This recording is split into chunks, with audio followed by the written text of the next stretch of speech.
All right, we're live for the first watch along of 2024. It's India v Australia. Australia, of course, batting first. A lot of exciting things to talk about. A lot more than this talking to be done. We've got Shomi, we've got Neha. And yeah, the news from the center, Neha, if you can help us out with the 11s, with the toss update and all of that as well. Yeah, so exciting times. Our first T20I after that disastrous ODI series. So India's playing 11. So India won the. Australia won the toss. No, India won the toss and they decided to bowl first. And we see an interesting change. India going in with a four-pronged pace attack and not being so spin heavy. And Australia going in with a change of course, Grace Harris and dropping Alana King. So yeah, that is the change. Interesting, Neha. I like the way how, despite all the gloom, India ODI series whitewash se हारी है, but फिर भी मतलब एकदम cheerfully, we've lost the ODI series. That's the excitement we're looking for, of course, and that's the optimism we're looking for. We can always be hopeful. Show me in terms of expectations again, like Neha mentioned, 4 pacers. We've got Titas comes in, some a name that we were looking forward to in the ODI series as well. Excited for what we're going to watch today. Yes, excited because we are coming in at least with one match that we have won. I mean, the last T20 we have won, so that gives us some amount of confidence. But yeah, beyond that also, the DY Patil as a venue, this has always been a good one for chasing. So the toss results are pretty much favorable. Upset about not having Saikya in the mix of things, especially because the kind of things that she and Shriyanka had done in the last match. But yeah, hoping 4 pacers. I mean, it's an Indian dream, right? So I hope we'll have a good one here. Definitely. I mean, lots to look forward to. And yeah, this is, by the way, Neha and Shomi, both of them are making their debut in terms of watch-alongs. Of course, Neha was a part of the WPL watch-along, but when it comes to T20s, this is her debut as well. Lots to look forward to. And wait, this isn't Titas's debut, right? For a second, I was about to say Titas is also making her debut. Of course not. Clearly not. Vasant Narayan, of course, with the first comments for the day. He goes on to say, I want India to play, in an extreme pitch and lose badly. Henceforth, they stop thinking it works. I'm not sure which side is he referring to here, but okay, we'll definitely take that comment, Vasant. We will discuss it. We lose today also. I don't have confidence in T20s. I sort of understand where the pessimism is stemming from. It's not easy, especially when you hear Herman make the kind of comments she does. Just now I got to know, thanks to show me that Herman has gone around saying कि बस सब चंगा सी थे, हम लोग अच्छा ही खेल रहे भाई, मैं तो अच्छा ही खेल रही हूँ, वो तो नसीब अपना. This is I would that's a very good ball there by Renuka Thakur. Yeah, the score right now 4 for no loss, 3 balls in. Of course, Vasant was referring to the men's side. Thankfully, I was genuinely a bit surprised, which actually reminds me, a couple of months ago, November 2nd, if I'm not wrong, India played Sri Lanka in Mumbai. We were in Mumbai and I was busy, planning our schedule for the next couple of months, just seeing, what all matches can we cover and all of that. And Avnish and I had a chat, where he was like, bro, India, South Africa, day 3 is also going to happen on the same day. India's also going to play Australia in a T20. I don't think we can do 2 live shows at the same time. It'll be a bit difficult. So I just said, you know what, let's pencil it in for now. We'll figure it out. We'll sort of, look into it later. And lo and behold, Rohit Sharma, Virat Kohli, they've sort of heard our words. Who would have expected a 2-day finish? Like, boss, सिर्फ हमें watch along कराने के लिए देखो भाई Indian team क्या क्या करती है. Shortest test match in cricket history. ये सब करना पड़ा ताकि हम लोग आसानी से 2 लाइव शो ना करें, आराम से अपने आप कर ले. अवनीश भी अपना ऑफ ले सके, ये सब हुआ है. So yeah, I mean that was a very, very, very crazy game to say the least. Maverick is how Gurkirat would have put it, or rather did put it in yesterday's review. If you haven't caught that, do check that out as well. Meanwhile, Hariharan goes on to say why people want Deepthi to get dropped when she's clearly the only left-hander in the middle order.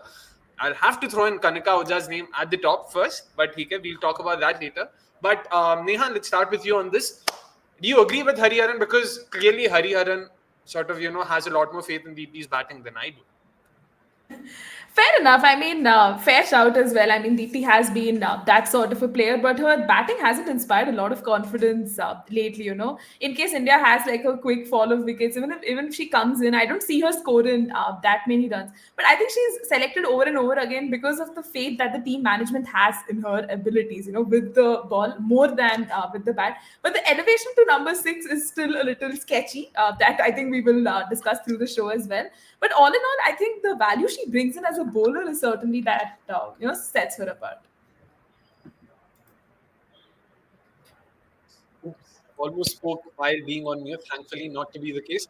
But show I me think again. I think I was pretty happy with Dikti coming into the side, especially because if you look into the matchups, she is a great matchup against Perry and Gardner. She has picked Perry 3 times, Gardner 4 times. So I think from that point of view, Dikti will be pretty key. And now since we are seeing that we have just 2 spinners, and yeah, I think from that point of view, it'll be really interesting to see what Dikti brings in today. Definitely, and in all fairness, I've always maintained that Deepthi the bowler alone sort of makes a cut to the Indian team. So that was never in question. It's Deepthi the batter and her position in the batting lineup that we sort of always were a bit, sketchy about, to say the least.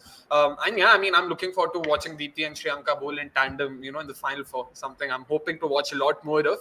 But yeah, in terms of the playing 11s, like Neha mentioned, for the Australian side, Grace Harris comes in, of course. Alana King misses out. Both sides clearly have sort of gone pace heavy. Australia also gone with 3 pacers. Not to forget, they've got someone like a Talia McGrath, Elise Perry as well to sort of, aid to that. So that's 5 pacers in total. And same is the case with India.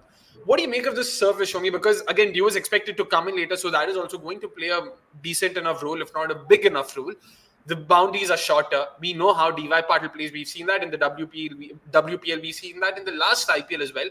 Lot of runs expected, right? Yeah, so in fact, the last 2 games here was in between India and Australia. Both the games were won by while chasing. Of course, India went to that one super over here. So, a lot of runs were scored in both the matches. It's almost a 170, 180. What happened? Oh, yeah, it's 4. So definitely, I mean, Poor ball, but yeah.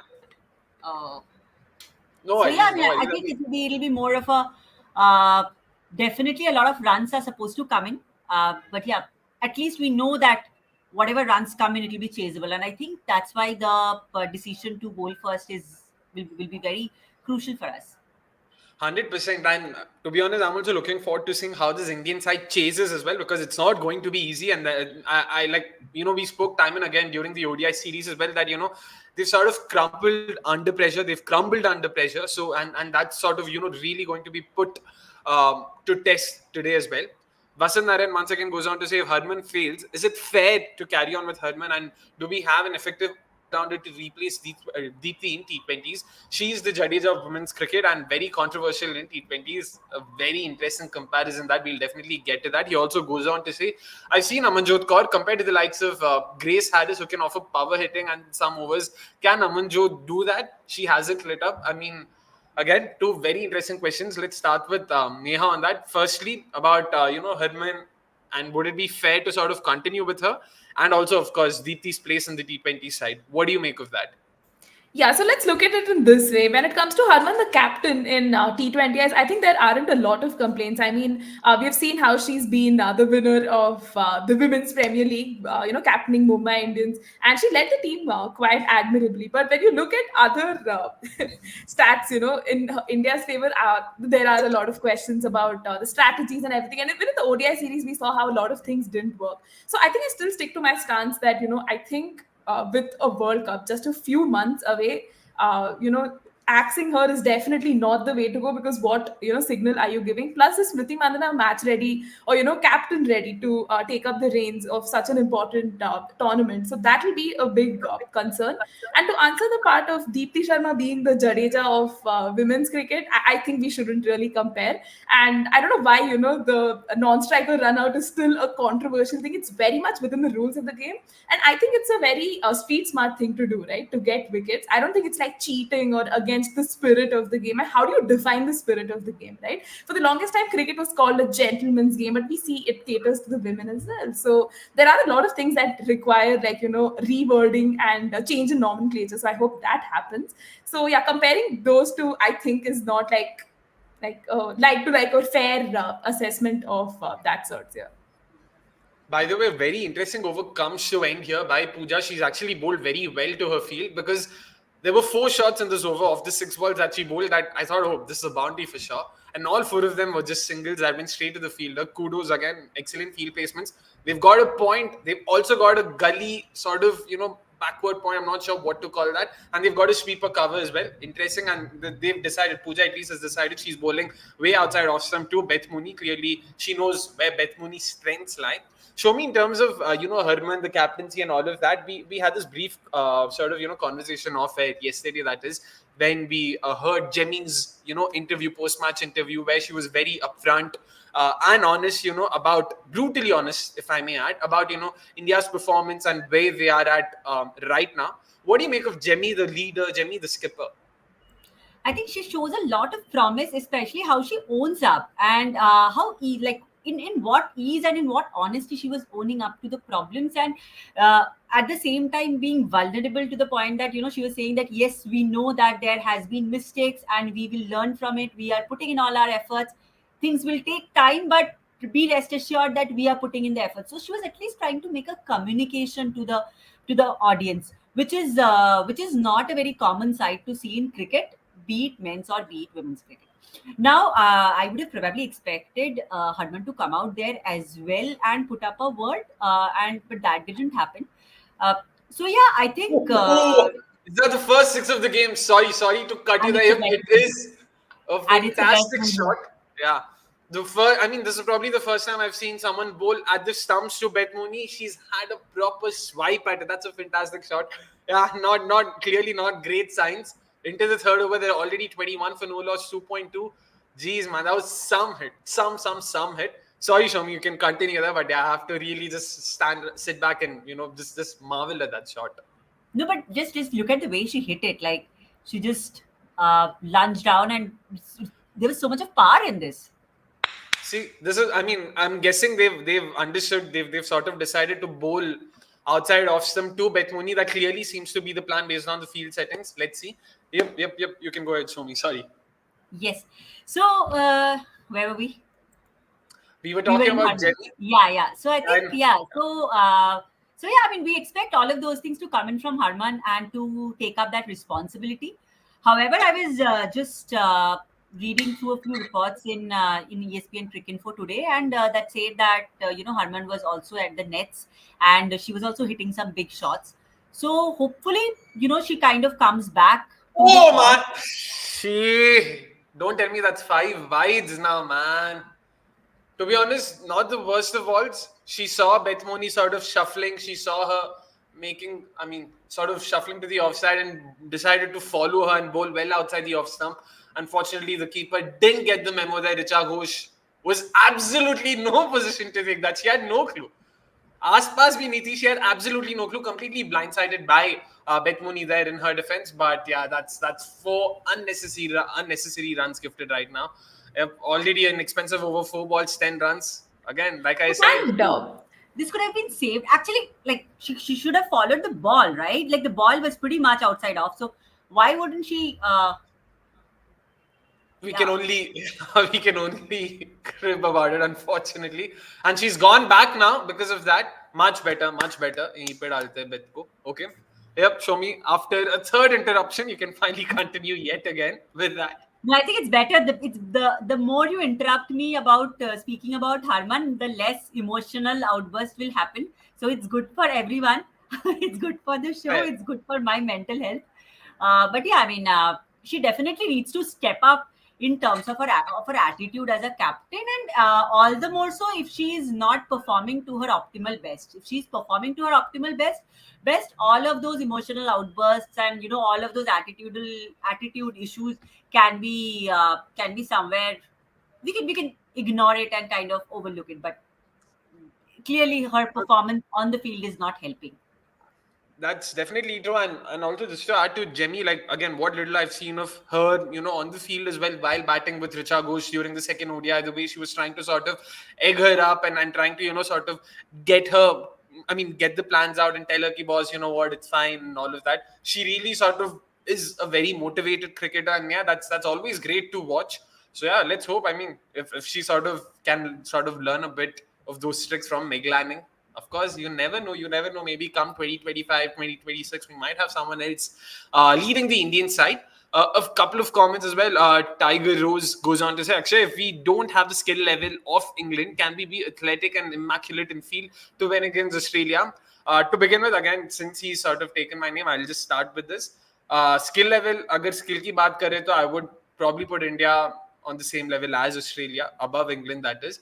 So this is solely based on skill, but again, there's a lot more than just skill that goes on the field, and it's the other side of it. Like apart from skill, whatever goes into it, that's where we are sort of lacking, and that's where we're struggling. Can we be athletic and immaculate on the field? Of course we can. That's where we are lacking, and that has nothing to do with skill. These are again the controllables that we talk about, and there's something even Jemmy spoke about, like those very same words, where it's important to control these things that are in our hands. Abhi ball अच्छा आया out way, fine. You just have to doff your hat, move on. अगर ball ही तुम गंदा डालोगे और अगर मार खाओगे, then you can't crib about anything, right? Catch अगर dolly आ रहा है, अगर आप छोड़ोगे and then you're like, you know what, they batted really well. You can't then sort of use that as an excuse. So of course we can do that, and again it is a work in progress. Is that a wicket? No, of course not. Well, not a bad effort from Renuka. Has she stopped that? Yes. Yeah. Okay, that's not a bad effort at all. Already, okay. I don't want to jump the gun, but not a bad start to India's fielding effort at least. Let's hope she does well. Titas meanwhile comes in to bowl her first over. Yep, they're reviewing the boundary call, and yeah, seems fine there.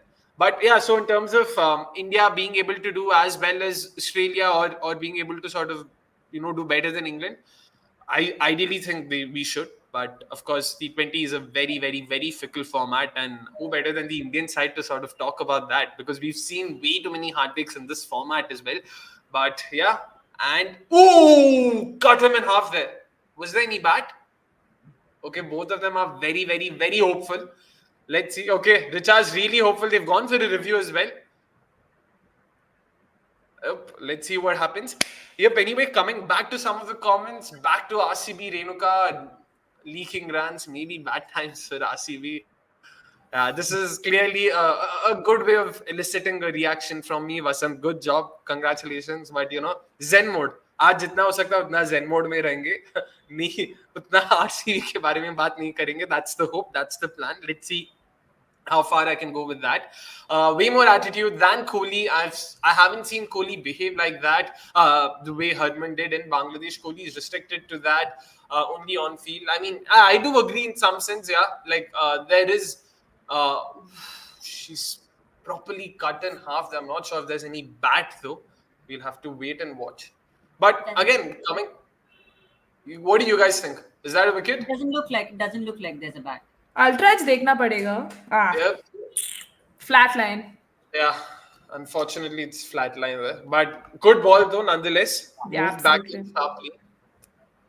Excited to watch Tita Sneha, because again, Yes. sort of very, very, very tantalizing prospect, a potential sort of, potential successor to Julan Goswami's legacy. That's how a lot of people have been raving about her. Yeah. Merit to that, right? Absolutely. I mean, you can see my face glow, when I see Titter's bowl, like through that, Asian Games, we saw her. And even in the England series, although she wasn't amongst the wickets, she was beautiful to watch. Even in the 3 balls that we've seen so far, the line has been impeccable, right? Because Beth Mooney is in that mood, Ask the matlab ball mari hai, and she's able to control those runs. So good signs. I hope it's not like a watch-along jinx that happens and, suddenly she gets hit for like 2 more boundaries now. But so far, super impressive. She's not getting phased, like hey, Australia se khel rahe, and even the call that happened that went for review, she was pretty confident, aisa bat laga. Like at least in real time, it looked like it did have that slight edge. But so far, she's really looking good, and potentially that. Oh, is that a wicket? Don't drop. I guess. Is that a cap? Yes! Yes. That's a wicket. Titas gets the first wicket for India. Thankfully, that's a good breakthrough. Yeah, that's a good breakthrough, because Beth Mooney clearly had been the one who faced most of the deliveries. Had scored a couple of boundaries as well. Yes. But yeah, she really couldn't get going against Titas in this over. Just 3 runs so far, if I'm not wrong, in the 5 balls. Yeah. Nice wicket. Beth Mooney trying to just chip it over the inner circle, but wasn't able to cross. Harman, if I'm not wrong, was the catcher there at mid-on. Harman caught it, and yeah, it's a big wicket because Beth Mooney has tremendous average, like more than a 47, 48 average. So it's a very crucial wicket. Also, I know what Beth Mooney is. But we haven't seen that glimpse over the last few matches, right? Since she's back to the side. So Oh yeah, on Indian shows we haven't seen as much, but WBBL mein to she was in a whole different form, scoring those runs. One of the most consistent Yeah, batters, and even in the women's Premier League, had the injury not happened, it would have been great to see her lead yeah. the side and actually score those runs. But we got the glimpses now, nonetheless. 100%, 100%. Like, again, if I'm not wrong, she represents the women in orange, Perth Scorchers, of course, in the WBBL, and she's. Hi, so Perth Scorchers is like cheat code. It's like a cheat code when it comes to at least the men's BBL, and you can almost say the same even for the women's side of it, because yeah, it's just crazy. I mean, not just Perth, Western Australia in general. Like, I've lost. Oh, that's a ball and a half, boy. That's a ball and a half. Talia Migra there, like all ends. I mean, beaten all ends up. A fantastic start nonetheless. For Tita Absolutely. Sadhu in this game. Really hoping that she gets all the three games. She gets a chance in all the three games. Lots to look forward to. Vasant says Perth Scorchers is men's CSK. I would probably say I would go one step further and say they're better than the men's CSK side because bro, matlab, kya side hai unka? Like, again, so we've got a couple of Aussie fans in our team, like in the office. Just the number of times I've discussed with them. I mean, if I look at Western Australia, all your top tier all rounders come from them. Marcus Stoinis, Camden Green, Mitchell Marsh, you name it. Aaron Hardy now up and coming. He's also from there. Then you look at the Pacers. They've got Berendorf, they've got Jai Richardson, they've got Riley Meredith, and I'm pretty sure I'm forgetting one more Pacer who's playing right now, and that's it. You've got like 7-8 top drop players there, and it's crazy. It's crazy. But anyways, that's a first wicket. 1 second. Vasant says invite Gurkirat also. Bhai Gurkirat himself doesn't want to come. तो हम क्या करें? हमने तो दिया था बुलावा. अभी क्या करें? But in terms of Beth Mooney in India, like, why do you think she's not? I mean, again, very small sample size. She's not played a lot in India per se, but she's not really come up with. That's a shot. Bad ball, but okay. But yeah, do you think there's any reason to it, or it's just sample size chota? Like if she plays long enough, she'll of course make runs here as well. It's just the classic case of that. Neha, probably you can start with this.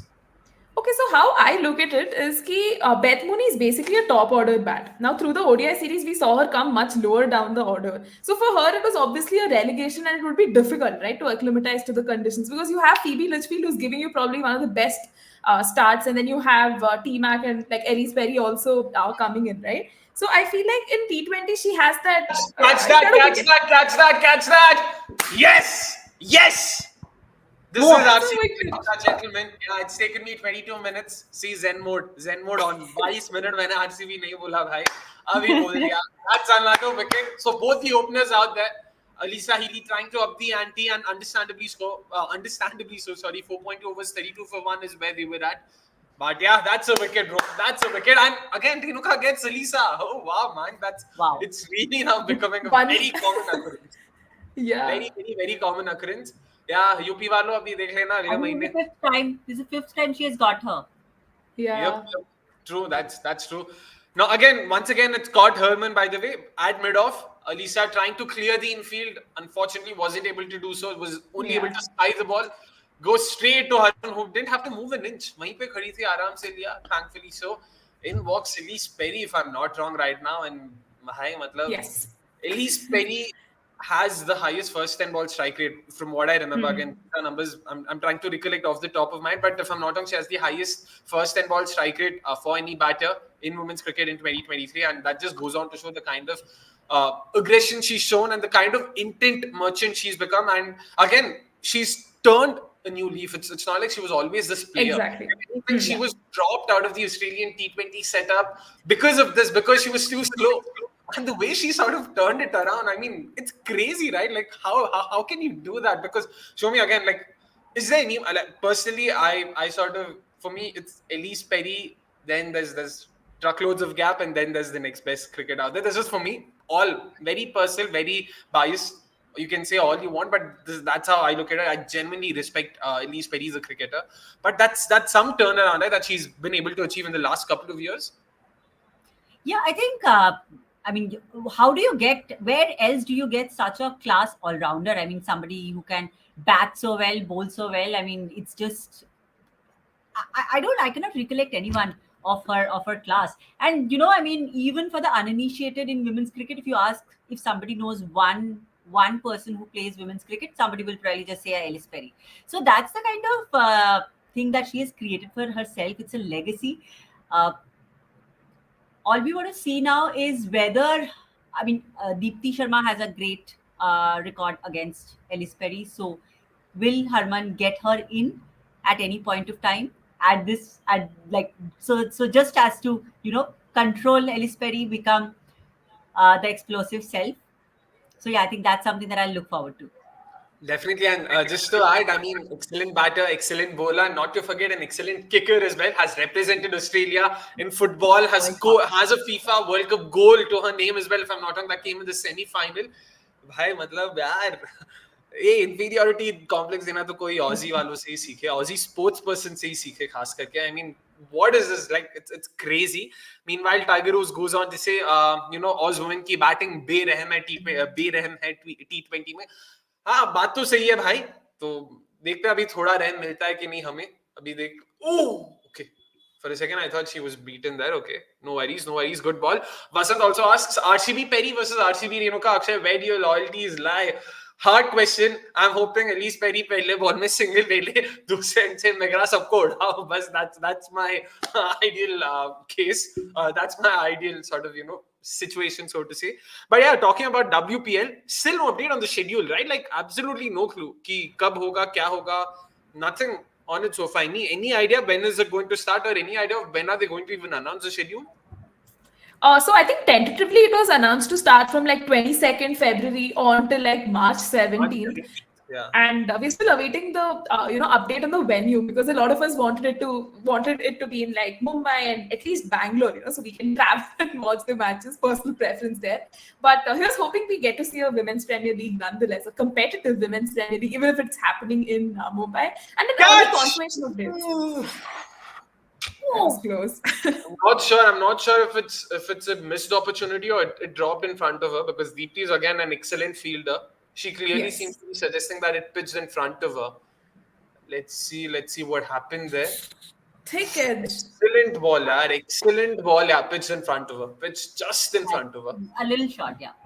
Yeah, but again, a very good ball, pitching just around off stump and seemed just that hint away to get the edge. Fantastic bowling this from Tita so far. Oh, what a spell so far. Let's go. Middle of a brilliant spell right now. 10 balls and she's conceded just the 3 runs, 8 dot balls and a wicket to boot.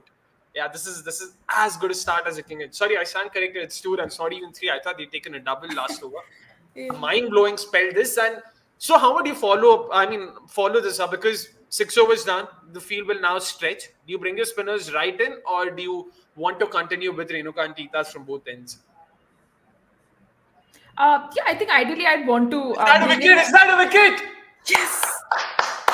That's another wicket. Gone. Yes. Titas gets a second for the game. She's really in the middle of a fantastic spell, and Talia McGrath goes for 0 of 7. Inform the press. Wow. जो भी वो नीम है वो बताओ भाई, वो नीम डाल दो यहाँ पे. Excellent bowling this, man. Excellent bowling this. And why is DY Patil playing like this? ये DY Patil है कि क्या है भाई? मतलब ऐसा क्या चल रहा है? Ball seam हो रहा है 6th over में. 32 for 3 at the end of the half. Definitely not something I thought would happen, right? Like, what is happening? Do you still think the pitch is good enough, or do you think it's sort of really a bit up and down here? I think it is getting up and down, and as India chase, with the dew factor coming in, the chase might get again very spicy. But what we see right now is just blockbuster stuff, man. Tita Sadhu, in the midst of this amazing spell, she's able to generate those dot balls as well, right? Curbing the runs and then getting the wickets. That's the one time, like, why does T20 just have like 4 over spells for bowlers? But she's been brilliant. I hope India can preserve her for the latter part of the game, perhaps. Not just finish off her 4 overs, but it'll be interesting to see what Harman the captain does now, because you have Ash Gardner coming in. Do we bring in the spinner, or that will be interesting. But what do you think, Somi? Like, do you think there's merit in sort of being more proactive and sort of just bowl her out right now and get as many wickets up front? Because they've got Deepti and Shriyanka as well for the latter half. It's not like we don't have enough sort of bowlers with death bowling potential. So would you want Titas to just continue and finish a spell right now? No, I think it'll be also fair to have one spinner and try and see that whether the spinner can create any impact. Of course, what's looking to me from here right now is like definitely the pitch is playing up a little bit, maybe a little slow, Yeah, and then they that's another wicket. Gardner goes, and again she suggested based on how she moved. I mean, the gesture she made, the ball just held that bit straight back to Tita's. An excellent return catch, man. Excellent return catch. Vasant says, I don't think there is seam movement, bro. The ball that she bowled to Talia Megra, clearly the replay suggested that halka sa, matlab, just shaped away that bit for the edge, and this one clearly held back in the surface. The way it sort of came up. So yeah, there's definitely, it's not as flat a surface as we thought. DY Patil will have, and there's nothing happening as such in the pitch, guys. Hariharan, I guess you spoke too soon, because clearly this wicket and this dismissal in particular suggests otherwise. Vasant Narayan also goes on to say swing, bro. दोनों हो सकता है ऐसा. It's not mutually exclusive. Swing होके भी seam हो सकता है. And again, I might be wrong here, but at least the highlights that they showed of that one delivery, the one that Talia edged, there was definitely some movement there. Baki, I mean, in terms of swing, though, we can expect lesser swing only going forward with as and when the overs progress. Renuka Thakur, meanwhile, back for the fourth over, and I'm actually happy with this. Very, very aggressive and proactive captaincy this from Herman. I don't mind that, because again, it's not like Renuka can offer value, in the later stages of the game. So might as well just get done with it. So yeah, very interesting. But 33 for 4 at the end of the power play. There's no way on earth either of you expected something like this today. complete treat. This is a New Year treat. 100%, 100%. Now what would अरे वाह, at least Perry listen to me. पहले ball में single लेके strike दे दिया, बस यही चाहिए boss. Now Phoebe Litchfield, तुम वो सेंस से आउट हो, जो भी करो. See Vasant Narayan, it's playing out there.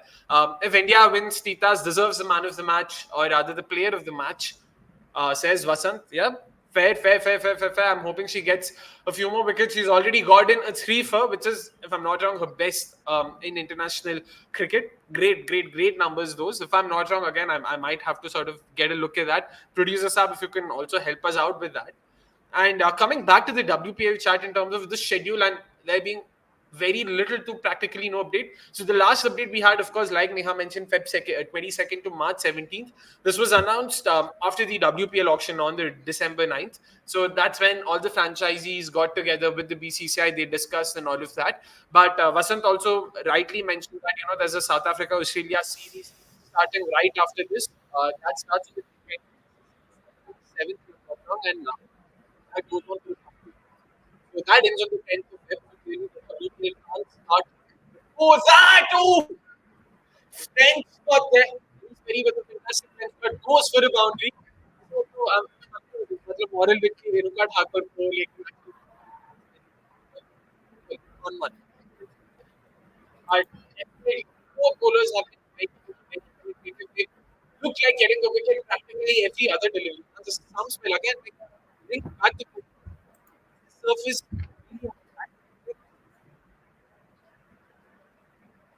Both of them are silent. Both of them waiting for to have this clear again. Is this the surface from Cape Town? That's what I'm trying to say. Right? Cape Town's Iraqi surface lying. What do you make? Akshay, sorry to cut you off. I think there's a slight concern with your audio. We couldn't hear the question out.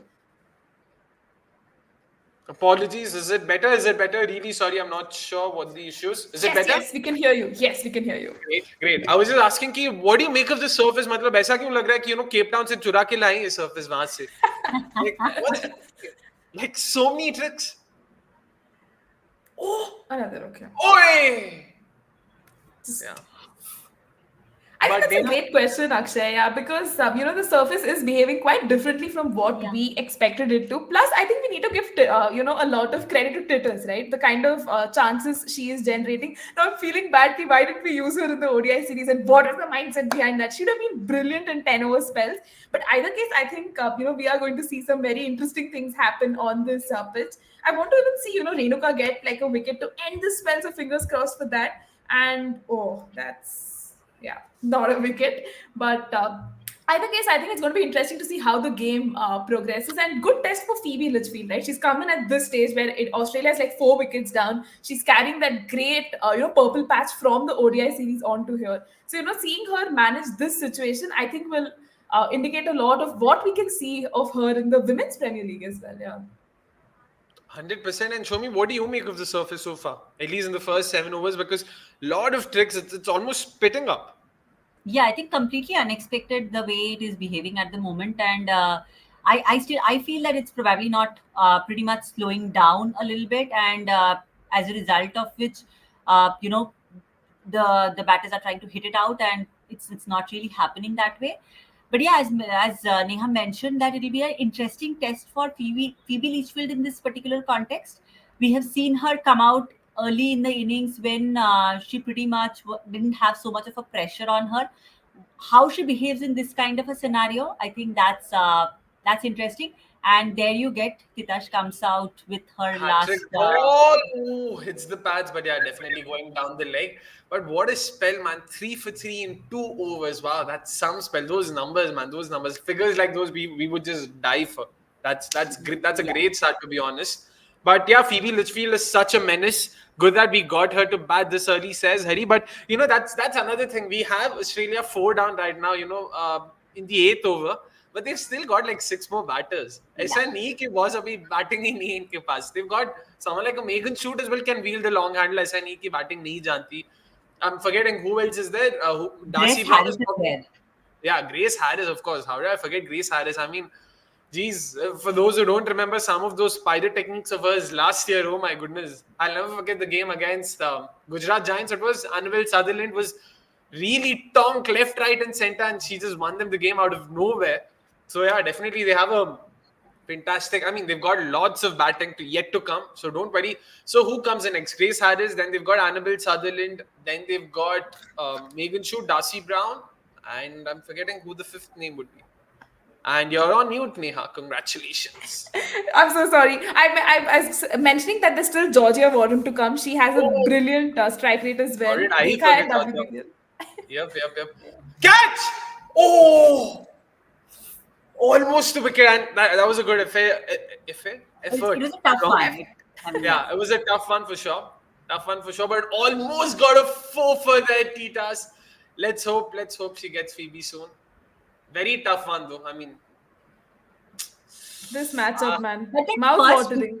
first catch of Harman, I think that is a good one. We didn't. I mean, we just saw the replay. Wait, she's actually run backwards. Yeah. Huh. that's true. That's really true.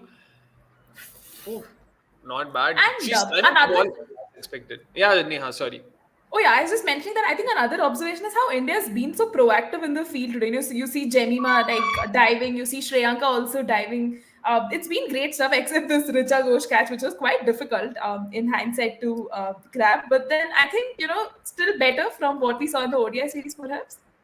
But yeah, to be honest, again, I wouldn't look too much into it because the names you mentioned, they were the only good fielders in the ODI series as well. Fair Jenny, enough. Shreyanka, Deepti. It's the others that we have to look at. Renuka did make a good effort there to stop the ball At in the the third boundary. over. So yeah, that was definitely heartening to watch because she also had a couple of misfields in the third ODI as well. So yeah, that's definitely something. Let's see. But again, like I was mentioning and like we were talking about earlier, especially something like fielding. It's a work in progress. You're never sort of you can't sort of improve on it overnight. It's not some skill issue. अभी bat को 15 degree के बदले 30 degree पे डाल दो ऐसा कुछ बोल के तुम लोग ऐसा चेंज नहीं कर सकते. So it takes time. You need to get used to it. Ooh. Phoebe, credit to her. Like she is trying to step down the track, but Titas, man, that's fantastic bowling to tie her down. Again, a wonderful over, just 6 runs off of it, but.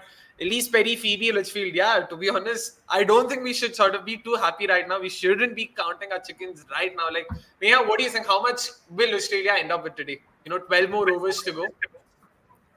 I think realistically, Australia might want to aim for a total of 160 to 170.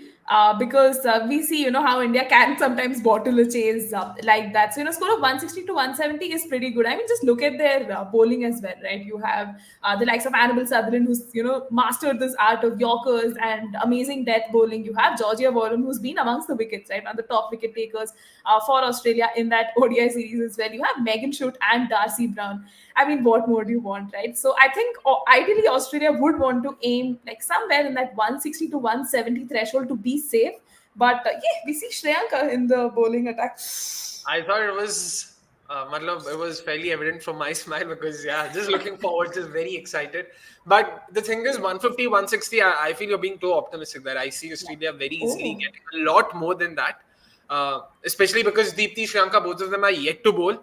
I can okay. almost sort of foresee, someone like Pooja and Deepti and even potentially Shriyanka going, I mean, for a lot of runs. Elise Perry can really, if Elise Perry sort of latches onto one of them, Pooja as well, the first over, she was a bit wayward here and there. I mean, again, she bowled to a field, but yeah, let's see. Let's see. Oh, almost. I mean, just to address this part, since Vasant has been bringing this up, bro, nahi, bro. Matlab, nahi. Just one word answer. That's it. Akshay, can you tell who is the world's best fielder in women's cricket? In my opinion, there's no better than Radha Yadav. That's a very good shout. But Neha, clearly, bro, क्या मजाक चल रहा है भाई? Every random Aussie is better than Radha Yadav. Is that what Neha is going to say? I'll tell my social media team to be ready to clip that and put it up on Twitter and Instagram. No. Absolutely no disrespect to Radha Yadav, but I genuinely believe we have much better fielders. I mean, Harleen, they all like kind of sets the bar there with that, iconic catch in that England But series. that's one catch now. To be honest, I mean, I'm not saying Radha Yadav is the best fielder out there, but okay, first you finish. So I mean, definitely you have Jemima like right at the top. Like she is an electric fielder, but then Radha Yadav is not like very high on my list, but still, can save those boundaries. And at times, there were memes of how she was selected in the team just because of her fielding, not Exactly. because yeah. She was in the team as a specialist fielder who also knew how to hold the bat and bowl the ball. That's it. Oh, that was just an add-on. And I for the longest time just assumed that because he was always bold. I mean, bolding kya hota hai bhai? Fielding in your, hot spots where the ball comes a lot more frequently, long on, long off, mid on, mid off, wahan pe us area mein. And I haven't seen her drop a catch. Oh, Phoebe's really attempting that reverse The sweep reverse right sweep. now. Yeah, she's It's because attempting of the this. reverse sweep, and I think all the reverse sweep and the reverse scoop, everything, she's trying to Yeah, play it out. But I think I do have a lot of hopes on Shriyanka kind of holding back. Oh, nice ball. A nice ball. Lovely ball. But coming back to that, best fielder wala. So, Neha, I don't think you've mentioned a name, but we'll come back to show me. If you had to pick a name, best fielder in the world, according to you, in women's cricket, who would it be for you?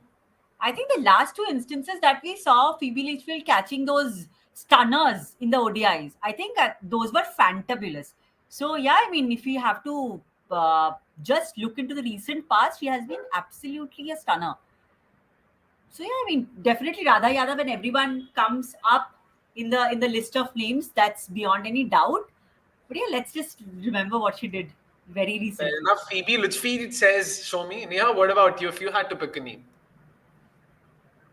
Yeah, I mean, definitely Phoebe Litchfield would make that list. I mean, she did take that, two stunning catches. Even T-Mac is great on the field. Team But That was the name I was going for, but okay. okay, yeah. So, lately, whatever I've seen of her, she's always, so active, proactive on the field, and you need players like that. And she contributes so much with the bat and the ball. So she's not just a specialist player, but yeah, in all seriousness, she's definitely also on that list. Oh, almost. For a second, I was like, I'm not on mute, but yeah. It's almost like I get anxiety कि भाई mute पे तो मत बोल. And meanwhile, broadcasters also giving us a glimpse of India's fielding effort so far today. They've caught everything today, not a single dropped catch. That itself makes such a huge difference. You can see that. 52 for 1, 52 for 4. So fingers crossed we can also have 70 for 7 or something like that. But yeah, in terms of, good fielders, I'm trying to think who else comes to mind. Elise Perry, I did mention during the ODI series as well. Her boundary riding abilities are top notch and probably second to none. Like ground fielding wise, she just runs. She leaps. To be honest, not even runs. She's just that good. Tiger Rose, meanwhile, also says, no, man, Radha Yadav in Australia and England. That's a shot, yaar. That's a shot. She's dispatched that with utter disdain. मतलब क्या था ये? And yeah, like I said, Pooja could very easily go for runs. देखो क्या होता है अभी. एक छक्का आया है. श्रेयांका का भी एक चौका गया था. But wow, man. Are you sure this, like, she's 20 years old? थोड़ा ये ऑस्ट्रेलिया में भी होता होगा क्या? फज्जिंग ऐसा कुछ एज का? Shahid No, after the, yeah. हाँ, Correct, होता yes. होगा भाई, कुछ होता होगा. ये चीट कोड है, चीट कोड. गलत. This is भाई मतलब क्या शॉट था ये. And she goes for another shot, and that's a 4 for sure. Yeah, that's a 4. That's a 4, and yep, already 11 runs off this over. So Hari, yeah, just to be clear, yeah, I have to again say कि I'm guessing you are speaking a bit too soon because boundaries छोटे हैं यार Hari. Like जो भी हो, in terms of you having to bat out of your skin. Had it been the Indian side right now, even with 10 batting options, if India were 52 for 4, I would have agreed with what he said. But with this Australian setup and with someone like an Annabelle Sutherland coming in as low as number 7, number 8, we really have to hold our horses. We really have to wait because it's yeah, that's definitely not over till it's over with Australia because pata chala number 9, number 10 पे आके Megan Short ने भी एक oh, that's a wide now. That's a wide for sure. Oh, proving to be expensive right now. 21 runs on the first 10 deliveries.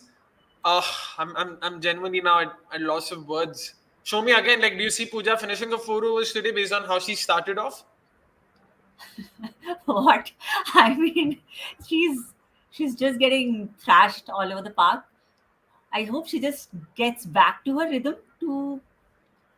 I know she wasn't there in the last one, and she was dropped for a reason that of course, there was a certain Oh, amount of fielding. Yeah, Shabash. Who is that cover? Jemmy? Amanjot. Oh, Amanjot. Oh, Amanjot's also gun But fielder, we by have the way. Amanjot, right? So we have Yes, Amanjot. yes. So we have another bowling option. So even if she can, even if we try out with Pooja with one more over, we can definitely go ahead with Amanjot. But Guys, you're also forgetting Shefali Verma, the bowler. The number of wickets she's got in domestic cricket. I think we should definitely give her a go, yeah. No, but that was actually going to be my next question because it's not like oh man, Elise Perry with that pull for a 6. Again, kya shot, yaar. The thing is, I want to be upset, but I can't stop smiling. This very weird space, man. That's a shot, yaar. Matlab, kya mara hai, yaar? Kya mara hai? That's a very good shot. An end to the over, and look at that, man. Australia now in excess of 7 runs per over right now. 10 overs, 71 for no loss, and 19 runs coming from that over. This is exactly what sort of I feared. And now that we sort of have seen this over play out the way it did, do you think India should probably go for other bowling options now instead of Pooja? What did you make of this over especially? Because I also have to say the first over she wasn't too bad. She bowled to her field, but she still went for 9 runs in that. This time around her bowling was bad, wasn't bowling to the field. Cover के ऊपर से अगर तुम्हारे पास तुम्हारा cover अंदर है, mid off अंदर है, तो आप offside के बाद full क्यों डालोगे? मतलब जाहिर सी बात है, they will be going for something like that, attempting something like that. But that pull shot from Elise Perry, bro, मतलब भाई, was crazy. Santosh Udpa says Elise Perry and her shots, can't wait to see her wearing that RCB jersey and playing at Chinnaswamy. आपके मुंह में घी दही शक्कर वो जो भी है ना, मतलब शगुन के नाम पे जो भी देते हैं, सब कुछ आपके मुंह में.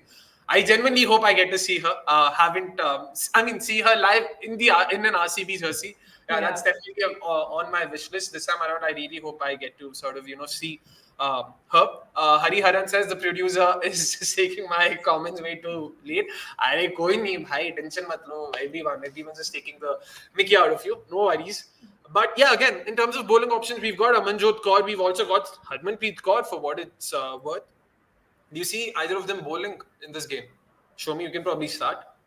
I think yes, probably an over here and there from Harmanpreet. I think she can try it out.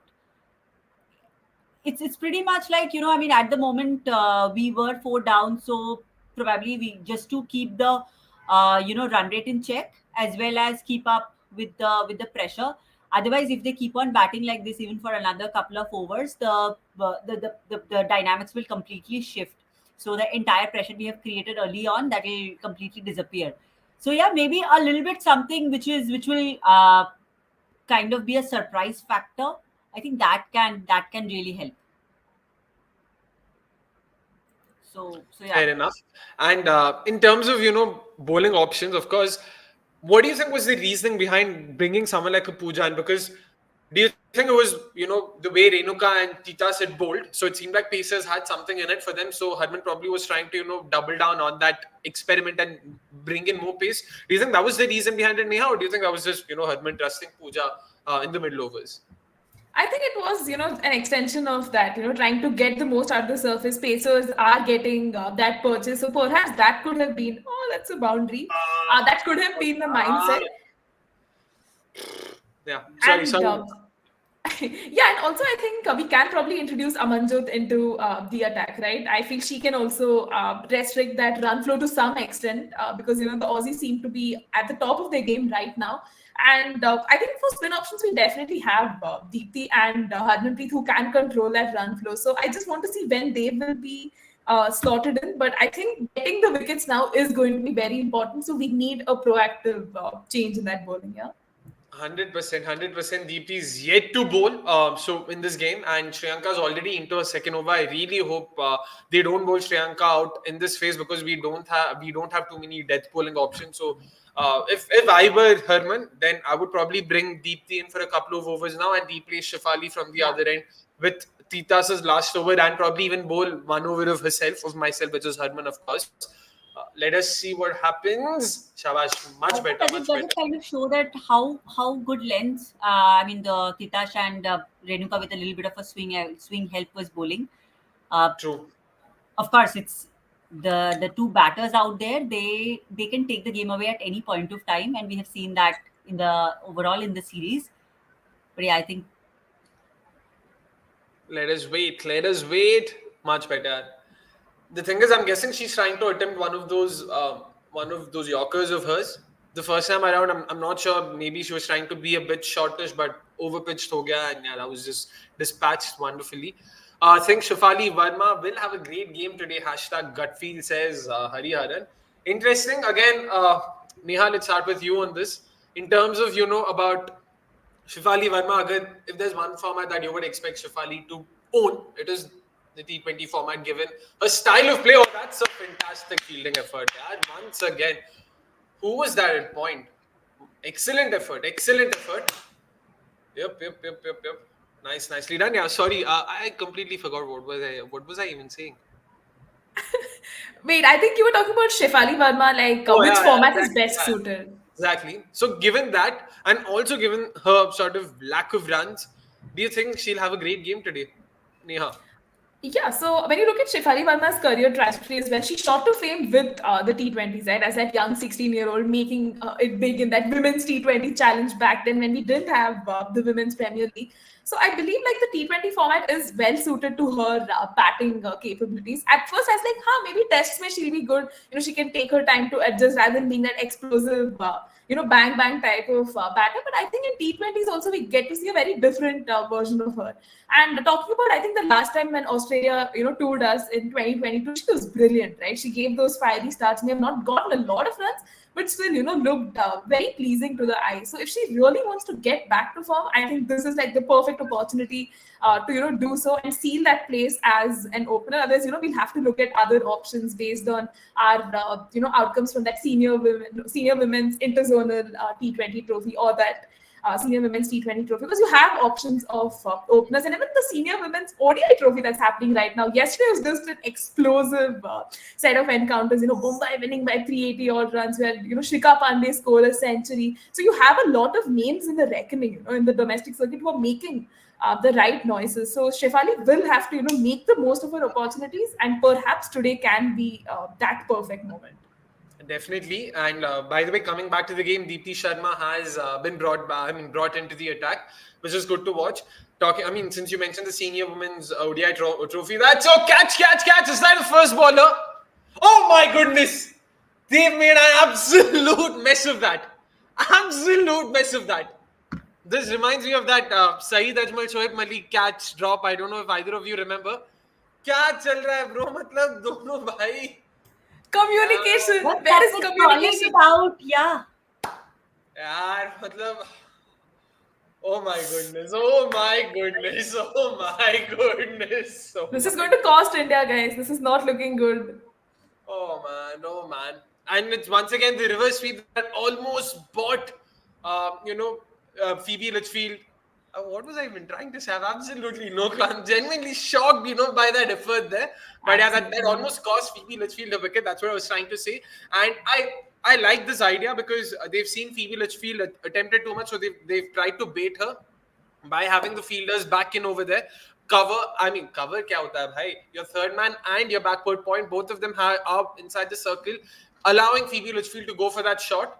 But oh my goodness, this was a wicket for the taking, man. This was a wicket for the taking. So much for praising India's The fielding fielding, efforts, yeah. and they're back at it. They're back at it again. Uh, okay, Daniel says Litchfield has a career strike rate of 220. But भाई आपको ये भी तो देखना पड़ेगा कि उन्होंने खाली 3 ही इनिंग्स खेला यार, मतलब थोड़ा रिसर्च हम भी करके आते हैं, इतना हमें भी पता होता है. But yeah, she does have a career strike rate of 220, but let's hope. I mean, we only hope the best for her. बस WPL में आरसीबी के सामने मत मानना, बाकी सब yeah, best for her, best for her, always the best for her. 11th sphere, we'll take your comment. Don't worry, don't worry. We'll take that right after this ball. I've genuinely liked. Arre! Oh my goodness, that's a shot, yaar. Split the gap perfectly. Oh man, did not see that. The way she Classic played that. LSI shot. Yeah, flat to the ground. But do you think a dive could have saved that boundary? Like somewhere I just felt Smriti Mandhana let it. I feel this just was ran his it too racing fast. away. Well, I don't know who was the fielder there, but this was his racing. I don't think either of the fielders had any chance. Yeah. Let's just have Smriti a, Mandhana was too far. Yeah, Amanjot also. yeah.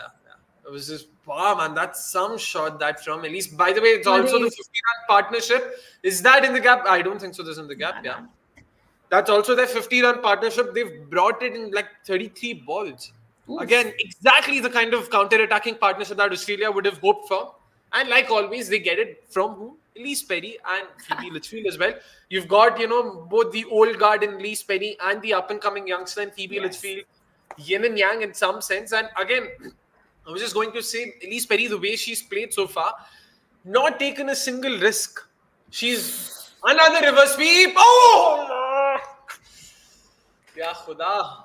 Oh my goodness. Oh my goodness. She's really riding her luck here. And एक और boundary मिलती हुई वहाँ पे, and Deepti Sharma unfortunately does not have the greatest of starts. 12 runs, including a drop catch of Phoebe Litchfield, off of Jemmy and Renuka. Yep. Oh my goodness.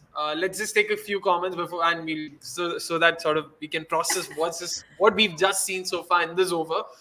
11th sphere goes on to say Jemmy will be quite important in today's chase because others are struggling for form. Agree with you for sure. And definitely something to look forward to. And it'll also be interesting, where does she bat today? Where does Richa Ghosh bat today? Because Test or ODIs में we saw Richa bat at number 3. Third ODI में हमने देखा Harman batting at number 4. So we'll have to see what's the order looking like today, and we'll have to also sort. अगर Richa आज भी number 3 पे आती है, it's fair to assume Amol Mazumdar is looking at her as their all-format number 3 batter. Amanjot comes in, I'm guessing, to fill in for Pooja Vastakar's 4 overs. Yeah. Very interesting choice. I would have personally probably bowled Herman here, but okay, it's going to be very interesting how this goes. Hari, meanwhile, it says it was always Jemmy's catch. He would be the last player you'd expect a communication error from. Fair enough, because Renuka was turning back and she had to run backwards for the catch. Jemmy ke liye aage tha. But that it just looks silly, right? It looks really silly when it happens. You just man. And dropping somebody like Leachfield, it's just just don't know Just what drop to the match. say, man. Oh, hit! Oh, yaar. Had that hit the wicket, I was probably out. At least was probably out for all money. I just want to see, because Pooja was very, very quick with her throw. She released it very. Yeah, I really hope they show the replay on that. Just going back, by the way, to the senior women's ODI trophy that's going on right now, and something that Neha mentioned. Oh, that was out, I guess. Abhi pata chalega. Was that out? Arre. Oh, what is that? Is that allowed?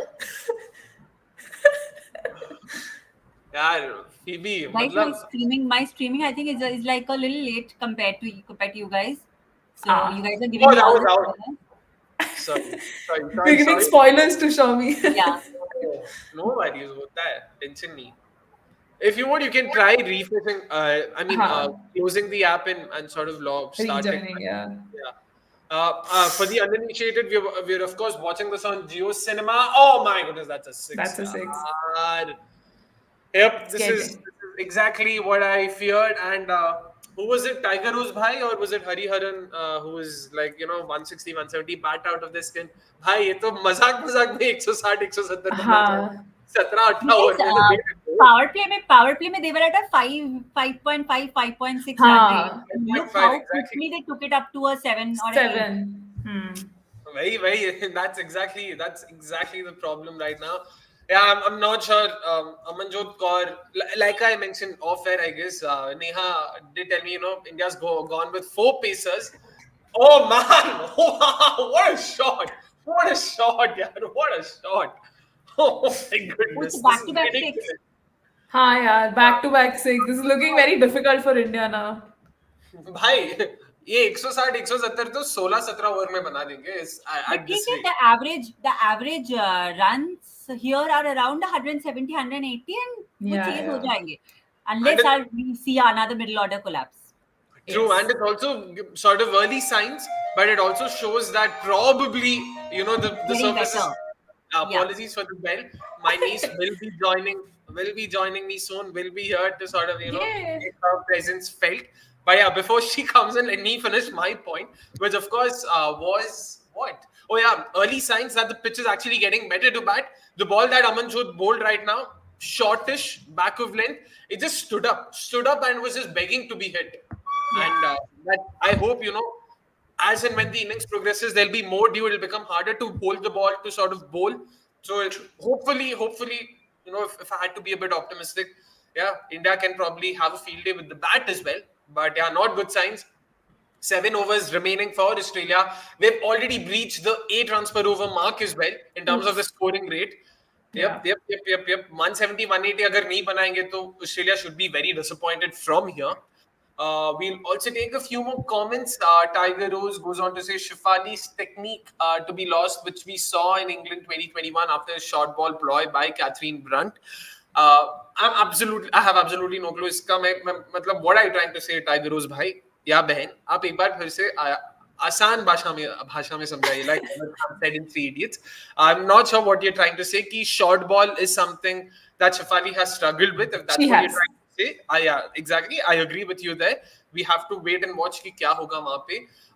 Santosh Hodappa, of course, our regular resident RCB fan and a resident Australia fan. He is one of our regular viewers. He says, does any women cricketer have 100 in all formats playing for their country? And then he corrects himself saying 200s. 200s. Does anybody have 100 in all formats? In tests, I don't think she does, right? No, bhai, test me. Wait. Tests. Of all, I have to check this up. Wait, I'm checking right now. T20s में test में double है भाई 213. अरे यार, that knock. Yes. Sophie Devine. I feel Sophie Devine. I'm not sure if this is my RCB bias kicking in, but T20s में if there's one player out back, yeah, she's not played on the any test. Wow, man. Heather Knight. Yes. Sophie Devine has not played that. Heather Knight, yeah. Completely agree. Heather Knight, yeah. RCB bias definitely helping there. But Akshay भाई कितने catch छूटे हैं series में Litchfield के if you can count. एक तो tiger रोज मतलब you don't have to address it to me. All three of us are going to answer. You don't need to worry. आप आराम से क्वेश्चन पूछ लो कितने कैच छूटे हैं सीरीज में भाई. मैं तो गिनती छोड़ दिया हूँ मैं. हाँ, बस डिप्रेशन हो जाएगा. Just too many catches dropped. And yeah, it's sort of really unfortunate there. And yep. Grace Harris is waiting in the wing. She's already all padded up and raring to go. Is that a wicket? Nope. No. And again, I was hearing on Cricket.com that about the net session that was happening, and Grace Harris was like she was actually putting everything onto the stands, and everybody was like, I mean, there were people who were working in the stands and they were constantly being told, watch out, because she was hitting it so large and so big. She effortlessly hits यार. मतलब ऐसे players team में हो तो it is a value addition any given day. And yeah.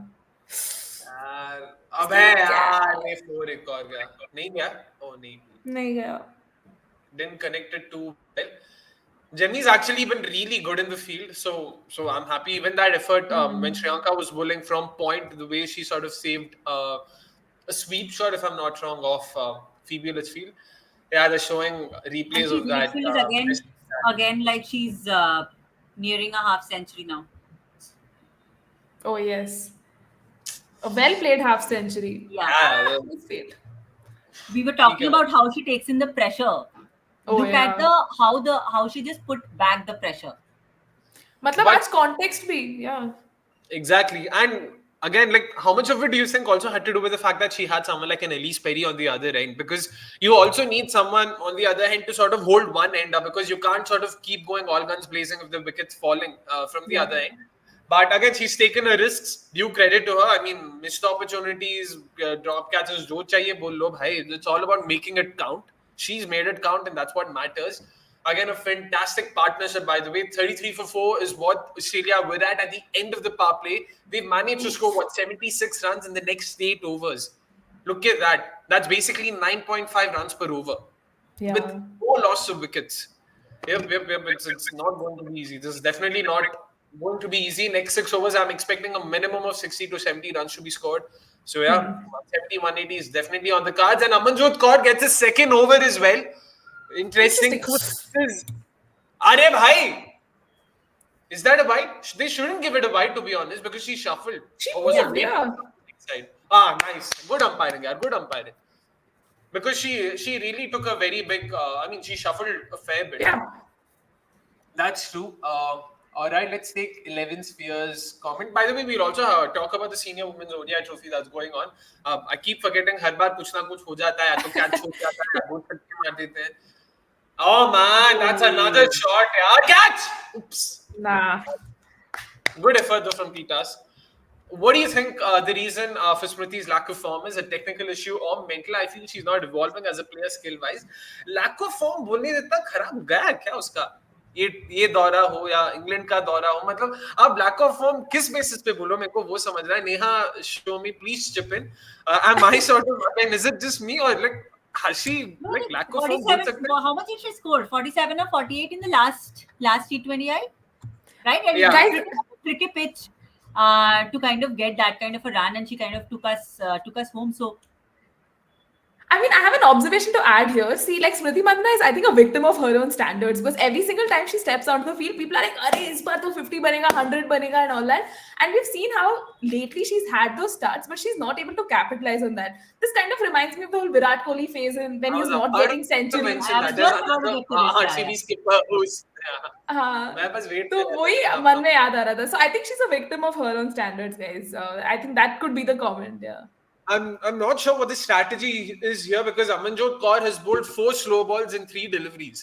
जिसमें एक wide भी था. Like she's just decided कि मैं slow डालूंगी, बस अभी तुम देखना जो भी होगा. Crick Crazy next, of course, in the house, gentlemen. He says India looking to buy a wicket with Amanjot's bowling. She could get Perry with the risk of giving 12 runs. Sorry, Nikhil bhai, मेरे को पता नहीं wicket कहाँ से आ रहा है, until and unless they really have to sort of gift a wicket right now, guys. That's another slow ball. strategy really worked, yeah. Yes. 4 ball में 5 बार अगर आप slow ball, but pressure create क्या? She just created that pressure and it gave in. And it's to be honest, she didn't get a 50. She didn't get a 50, and she's really gift-wrapped a wicket here. You could see it coming. Like Harsha Bhogli would say, it was telegraphed. The message was telegraphed by the bowler कि boss मैं slow ball डालने वाली हूँ, तुम देखना अभी. And guys, it was a ploy. It was a slower ball. She got her to come down the wicket. Again, like Phoebe, the idea was right, because she wanted to clear the infield. By the way, that's the 3rd wicket fallen by a batter. I mean, sort of given away by a batter trying to clear the infield. Mid off, mid on, दोनों तरफ से 3 catch गए हुए हैं. And they do, says Nikhil bhai, of course, who can question your almost Nostradamus' predictions. I can't believe you guys are superstitious, right? Like, sorry? as superstitious I am, right? So Crick Crazy next should stay on this track. Oh, ऐसा. अरे वो तो आप बोलोगे भी नहीं ना, वो तो रहेंगे. He's always a sort of silent group member. Yeah. ऐसा टेंशन नहीं है वो. But Whoa, Oh. the swing. that's another slower ball, by the way. Or wait, that's a pace. But क्या? क्यों Now कितना I really slow? need I to mean, know. slow होने का भी लिमिट है. कितना slow? वही यार, Slow ग्रेस motion हैरिस में के ball साथ जा Grace रही है. Harris. It's looking like a slow motion ball. I just, yeah, man, I just don't know what to say. Tiger Rose asks, Akshay, are there any power hitters in the domestic circuit at number 6-7 like Kiran Navgire, or can we groom Shafali if she's in good in opening? Nice segue, nice segue for us as well. Oh, shot, यार. इसीलिए मतलब यार अब कितना slow ball डालोगे यार. This I am not even kidding. अगर Ellyse Perry ने बॉल को लीव किया होता, दूसरा टप्पा क्रीज के बाहर ही पड़ता शायद. आई मीन ग्रीज के हाँ. जस्ट नीचे शायद पड़ता. इतना स्लो मत डालो यार. क्या था ये. So I mean Pooja Vastrakar gave 28 runs and I mean in that sense this is an upgrade because she gave 23 runs. So 4 overs, that basically the our fifth bowler has gone for 51 runs today, and that could really be the difference between the two sides. That's a lot of runs given. Let's wait and watch क्या होता है. Vasant says we need consistency like Perry has. Verma has had enough backing, which likes of Sneerana hasn't got. Interesting. We'll take both these questions first. Let's start with Tiger Rose. Like I said, very good segue for us to talk a bit about the domestic circuit and the ongoing senior women's ODI trophy as well. Neha, let's start with you since you've also been covering it, professionally. In terms of hitters, Kiran Navgire, of course, comes to mind, but personally haven't been too. How do I put this? I don't know without being too rude. I haven't been too Impressed? Oh my! Yes! Yes! I'm sorry, Greg. Biggie. You can go for a couple of burgers. McDonald's में मिल जाएगा आपको, लेकिन cheese burgers नहीं मिलेंगे. निकालो टिक्की try कर लो, अच्छा रहेगा. Maybe that could be the difference. It was Harris, क्या? Yeah, it was Harris. Big She's wicket, probably huh? missing. Yeah, she's missing her cheeseburgers clearly. Mikalo Tikki is not clearly doing the trick for her. Really good wicket, man. If Sriyanka's gotten Grace Harris here, yeah, that'll be a great wicket. But yeah, okay, we'll get the wicket तो लग रहा था. out था. मेरे हिसाब से तो out ही लगा मुझे. मेरे Because हिसाब से it was In line. Yeah, it was just said, yeah, this is gone, bro. This is gone. Yeah. Wasted review. या अलग लेवल के फोटोशॉप स्किल्स चाहिए अगर इसको नॉट आउट दिखाना पड़े. अभी पता नहीं.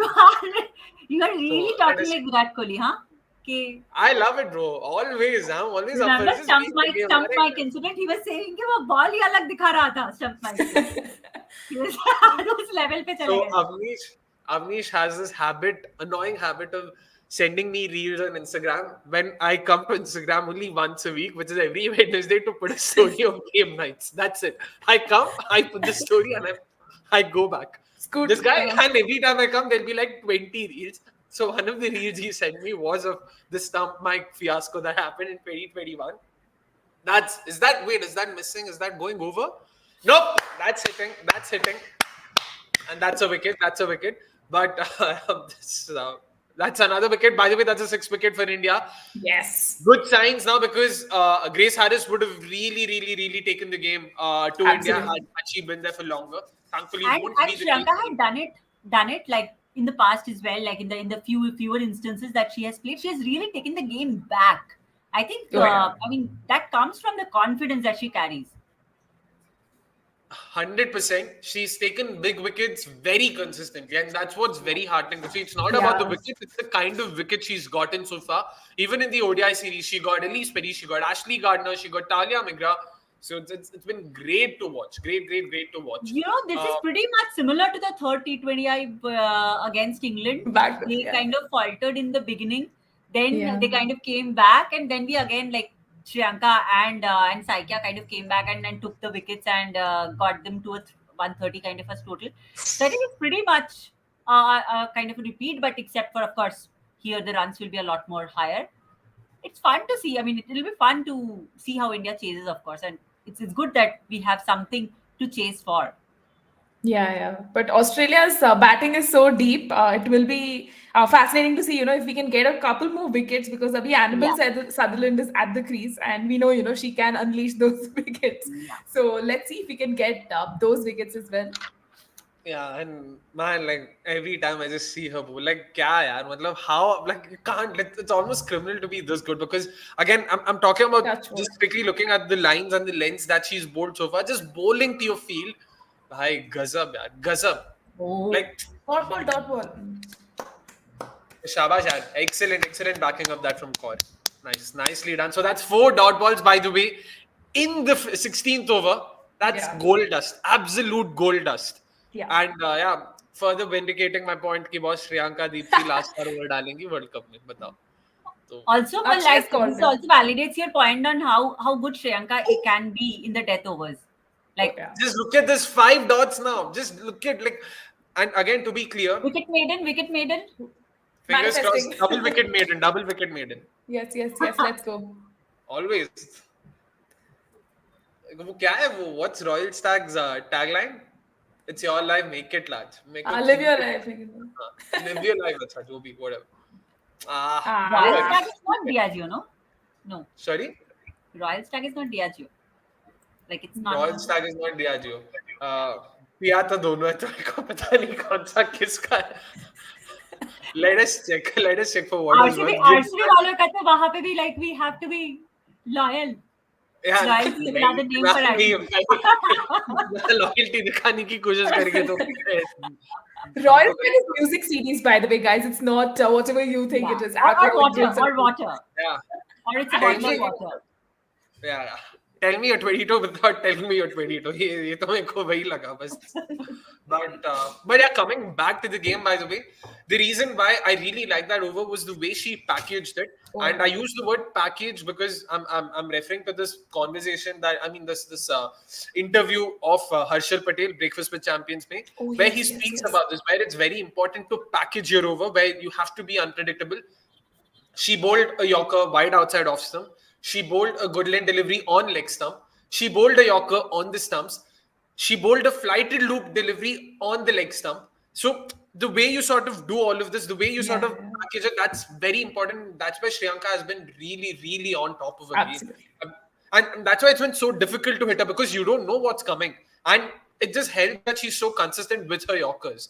So that sort Exactly. of adds to it. Exactly, and I haven't even seen I mean, I don't recall many of the off spinners perfecting that Yorker to this extent. I Yeah. mean, that's what, and we see so much of cricket. And again, it's sort of my mind takes me back to the inaugural WPL auction. We Yes. got so auction se pehle. Back then I wasn't covering it or anything professionally. I just got into Jan 25th RCB bought a team, Feb 5th या Feb 6th को auction होने वाली थी, and I was just thrilled कि RCB ने team ले लिया. तो I Yeah. actually started sort of going around all these pages and looking at domestic players videos because उतना domestic cricket तो कभी follow नहीं किया था, just looking at names. And I remember this page, some domestic cricket forum. I might be getting the name wrong. I Indian know- Domestic Cricket Forum. Yeah, that's probably the page. They'd shown clips of Shriyanka Patil and they tagged Arjun Dev. तो वो देखा and उसमें लिखा भी था कि wait. Okay. That, for a good death bowler, it's very important to have a Yorker. This is our Lady Bumrah. She's sort of, managing. She's practicing her Yorkers and all of that. वो clip देखे था, I was very impressed. But मुझे लगा Yeah. ठीक वो भी है practice clips है. मतलब कितना ही उस पे क्या दिखे. Cut to a year later, she's being able to do that and execute those Yorkers in international cricket.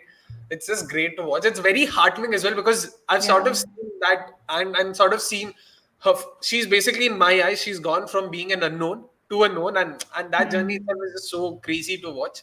Yeah, just again, like both of you, wishing all the best to her. And I'm sorry if this is becoming a proper Shriyanka Patil podcast. No. We'll definitely talk a bit more about other things as well. Vasant says, Avnish will want a taste of some of that Diageo stuff. Tension मत ले वसंत, हम दोनों मतलब है, आप tension मत लो, Diageo नहीं तो कुछ और सब, हम भेदभाव नहीं करते हम लोग. We are very indiscriminate. We are very. Oh ball यार, well. Wow, what a ball! This has been such a miserly over by Deepti Sharma. Yeah. Going to be a game changer, yeah.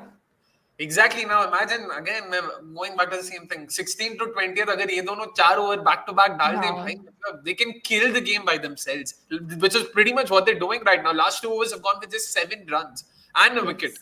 So yeah, let's hope how it goes. Tiger Rose also goes on to say, guys, seems like Sri Lanka can become Sunil Narayan of women's cricket with her sharpening in the quicker one. Again, क्यों compare करना है? She'll become the Sri Lanka Padlo of women's cricket. No bro, लेकर इनको ही लेकर आ जाओ, men's team के death over problem solve हो जाएंगे. 100%. Meanwhile, Deepti's bowled is standing over. 100% agree with you that Harish is also has been brought back into attack. Yep, Yes. bowling her last over. Good captaincy, huh? Today, like seriously attacking. She's taking the right. I mean, everything looks right or wrong in the hindsight, but yeah, she's at least showing a lot of intentions. Harman heard us, I'm pretty sure, yeah. 100%. Ooh, well bowled. Good start. Yep. And but Tita Sadhu again in the power play, she was just so good. We also have the pitch map ready. There we go. Ooh. Just look at this, man. Look at the length she's bowled and how consistent she's been. Over 80% of her balls have been in that 4 to 8 meter length, which is just the right length to sort of, either get the ball to seam away, to swing it in. Just allows that bit of, confusion in the batter's mind. You just don't know where you're going to bowl, how you're going to bowl. A fantastic spell. And look at all the 3 wickets she got. It was in that 4 to 6 meter length. Again, wow. Don't. What's actually also been interesting to watch is the fact that she's bowling the very same lengths even now. It's not like she's attempting Yorkers or something, because that's what's expected at the death, which is good. Like, again, it's when it comes to bowling at the death, there are 2 schools of thought, and both of them are right in their own places. Yeah. One is, of course, your conventional, Yorkers dalo, ye karo, wo karo, because Yorkers, high risk, high reward. Fair. Agar aapke paas wo skill hai, if you are a Jasprit Bumrah, if you are a Sri Lanka Patil, if you are even someone like a Harshal Patel, sure, yeah. Right. Yeah. Almost. Was it I Amrit mean, caught there? Near the boundary? I'm guessing it was Nana Smriti. Smriti. Oops. Yeah, that was Smriti. But mushkil tha, guys. She had to run a great distance to get there. But these are the catches that gets taken, guys. Like, these are the kind of things that happen. Which becomes that. Replay में देखते हैं. Yeah, मैं replay. अरे गलत time पे cut कर दिया यार. ये तो मतलब काफी मुश्किल था. Like, in all fairness, it's so very difficult. Like, Tough है, हाँ.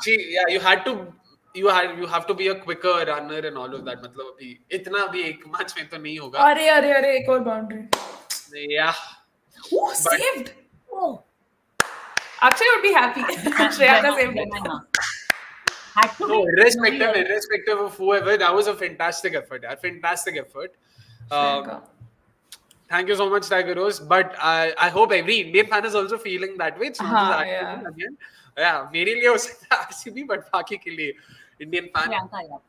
100%.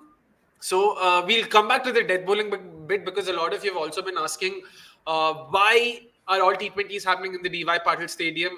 Didn't they have enough of the WPL? Yes, that's a wicket. That's a 4 for 4. Wow. She's also she could also potentially get a 5-4. There's still a ball to go, and she might be bowling to one of who is it? Would it be Megan Shute, or would it be who's the other pacer? I think there's still Georgia Warren to come in, right? Georgia Warren is there. Number 9 पे Georgia Warren आ रही है भाई. क्या चल रहा है?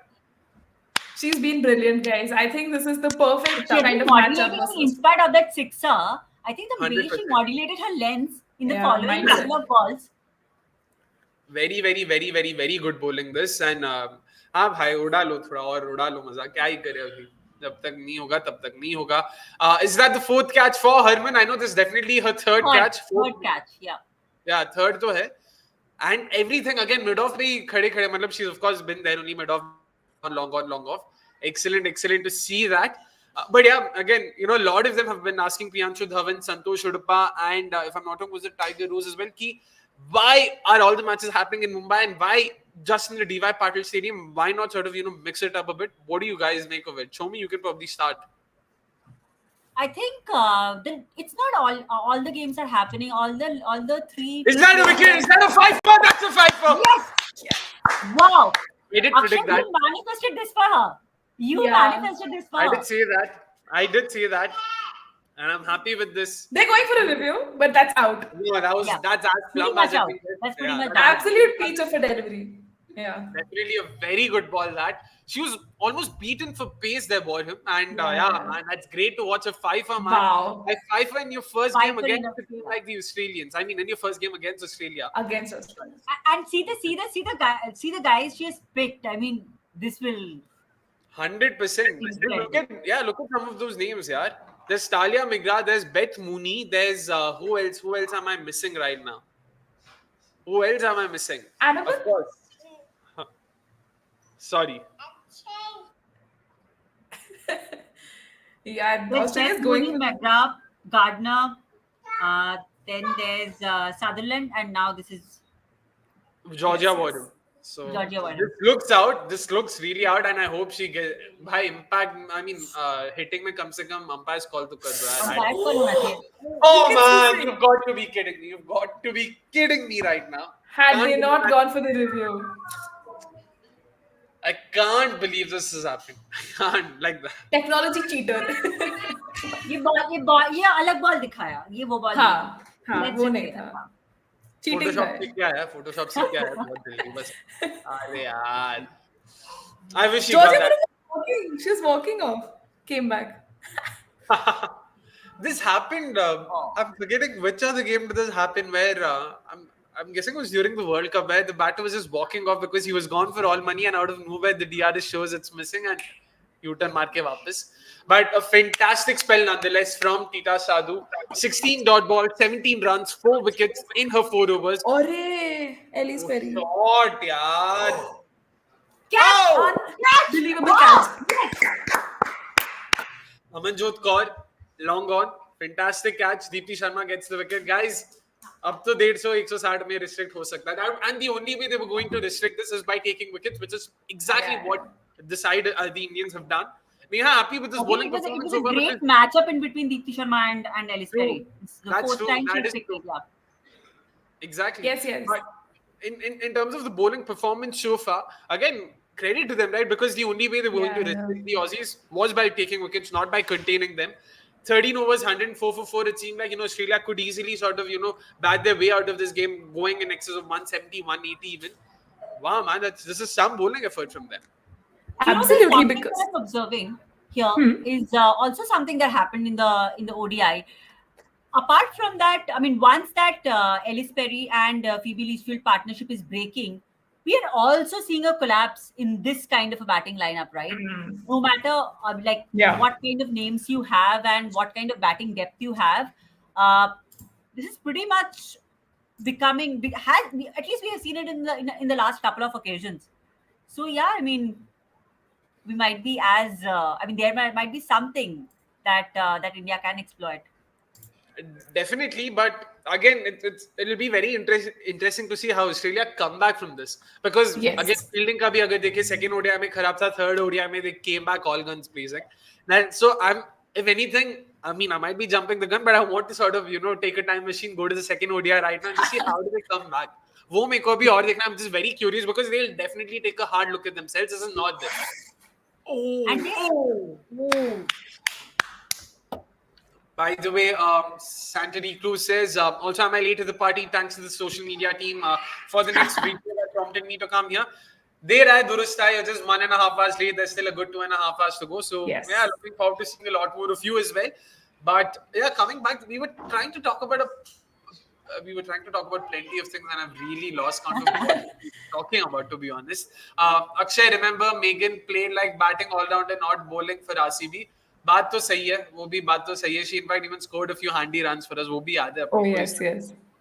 याद तो रखना पड़ेगा भाई. अभी you just have to, you have to clutch it whatever you get if your team isn't doing well. But yeah, Hariharan, this was the question I was looking for. Why do teams with insane batting depth always do well in T20s when it's all about 120 balls? Be it Australia women, be it England, be it the CSK men's side. Ooh, nah. LBW दे दिया यार. Nice. I thought that was missing. So they're going for a review. Of course, they'll go for the review. Deepti seems very confident. I, for one, am not because it did seem like it's missing the stumps. Yeah, let's see कि review में क्या आता है. But again, very good question. In terms of batting depth, why it does well? Show me, let's start with you. Like, why do you think this is the case? Why do sides with batting depth do well in T20s despite it being the shortest format? Like, clearly you don't need too many batting options, right? I think it's about playing freely in the top, and having a good batting depth allows your openers as well as your early top order to play very freely. So I think that's the power play is the name of the game. So I think that's where the difference lies. Fair enough.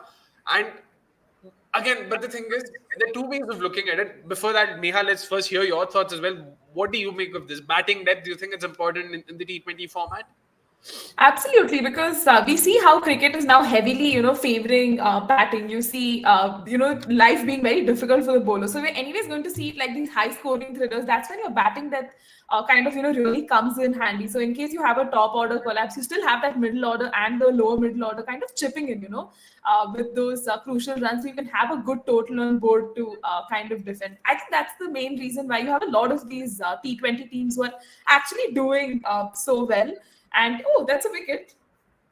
Nice one. Barely, just about barely because umpire's call, but okay, ठीक है, more than half of it was hitting the Yeah. stumps. But yeah, coming back to Neha's point, That's Akshay's knees there. Yeah. that was my knees, of course. But yeah, Neha, you can finish your point. Yeah. So I believe, having that batting that really gives, that confidence to the top order bats to just go all out and not care about anything, not play like irresponsible cricket, but play responsible cricket. But you have that assurance that, hey, we have batting that's coming in later, which is, I think, the template that even a lot of women's teams are kind of, incorporating. If anything, I think the ODI series gave us a good indication of how India want to go in that direction of, trying to beef up the batting, go in with more all-rounders, because you have that domestic system that, throwing you so many options into the fray. So I think it's still positive signs that we see a batting heavy side. It gives a lot of confidence. Yeah. Also, I think T20 cricket is cricket anyway but T20 cricket all the more is a batter's game. So put up a 200, 210, 200 odd, and then try to win it from there is something that we have been always seeing. So yeah, from 100%. And to be honest, again, T20s may the most common cliche, of course, is the fact that every ball is an event, and it's cliche because it's only true. And you have to understand too, batters will try to maximize every ball. अगर उनके पास वो है mentally कि there are more batters to come in, they have more batting options down the order, then like both of you mentioned, they will sort of be a lot more inclined to sort of taking those risks at the top. अगर पता चला मेरे पास हैं 6 batters, then you wouldn't want to do that. On the other hand, now look at this Aussie side where they have a batter with a test 100 at number 8. They have someone who bats at number 6, number 7, for their WBBL side at number 9, and you've got someone like a Megan Stewart at number 10. So of course, ना मतलब जाहिर सी बात है कि they will go for runs, and look at that, यार. Warren just showing that, yeah, she's definitely no mug with the bat there, with a fantastic boundary, and yeah, Australia now at 141. By the way, Sachin asking us, anybody know the timing of the squad announcement? I'll have to go back to welcome and quote a certain Mr. Nana Patekar. ये राज भी उसी के साथ चला गया. BCCI के अलावा इसके बारे में किसी को खबर नहीं है भाई. And if we are to go by how BCCI function, 11 बजे के बाद expect करना इसका announcement, which is usually when they function, which is usually when they work. They're referring to the India squad. They're referring to India squad. The Afghanistan series. It's supposed to come out tomorrow, no? It's scheduled for tomorrow, right? Supposedly today is what I heard. Couldn't care lesser. Again, चल रहा है चलने दो भाई. मतलब अभी इतना नहीं, अब तो जल्दी खत्म करके आगे सब खेलेंगे. Oh, is that a wicket now? Is that a wicket? Yes. That's another wicket. And Australia. We got Australia out Yep. for 141. Wow. Brilliant. A fantastic effort. This is I couldn't be happier, to be honest. Like Same. They've done pretty much everything we wanted of them and beyond. Because yeah, like if there was one thing that I would have wanted to see is Australia being bowled out. 141. That's phenomenal Yeah. bowling. Ita Sadhu, Deepti Sharma, Shriyanka Patil, all three of them were on top of their game. Renuka Thakur with the new ball as well. The fifth bowler, thankfully, not really coming back to bite us in the ass, because 4 overs 51, I was genuinely scared कि कुछ हो सकता है वहाँ पे. Hari, of course, kudos to you, man. I told you all way before that 160 was never on, lol. Hi, Avi, sure. Congratulations on that. Fair enough. You did say that. Kudos. And to be honest, of course, we couldn't be happier about it. अपने को कौन सा It's not like we would have been happy to be chasing something more. India's match to lose, guys. Now from here, I mean, Not yeah. really. Yeah, not really. I mean, I think the stage is pretty much set for Hmm. Shefali to perform and come back to form. I mean, Yeah. she shouldn't have a lot of pressure coming into this game with 140 up on the board and 142 to chase. So, I think this is a golden opportunity for her, and she has been dropped from the ODI side. So, she will definitely come back with that kind of a mentality to prove herself and secure her space back. So yeah, hopefully she will come to the party today. fingers crossed, fingers crossed. Neha, what about you? India's game to lose from here, or do you see Australia making a comeback yet again?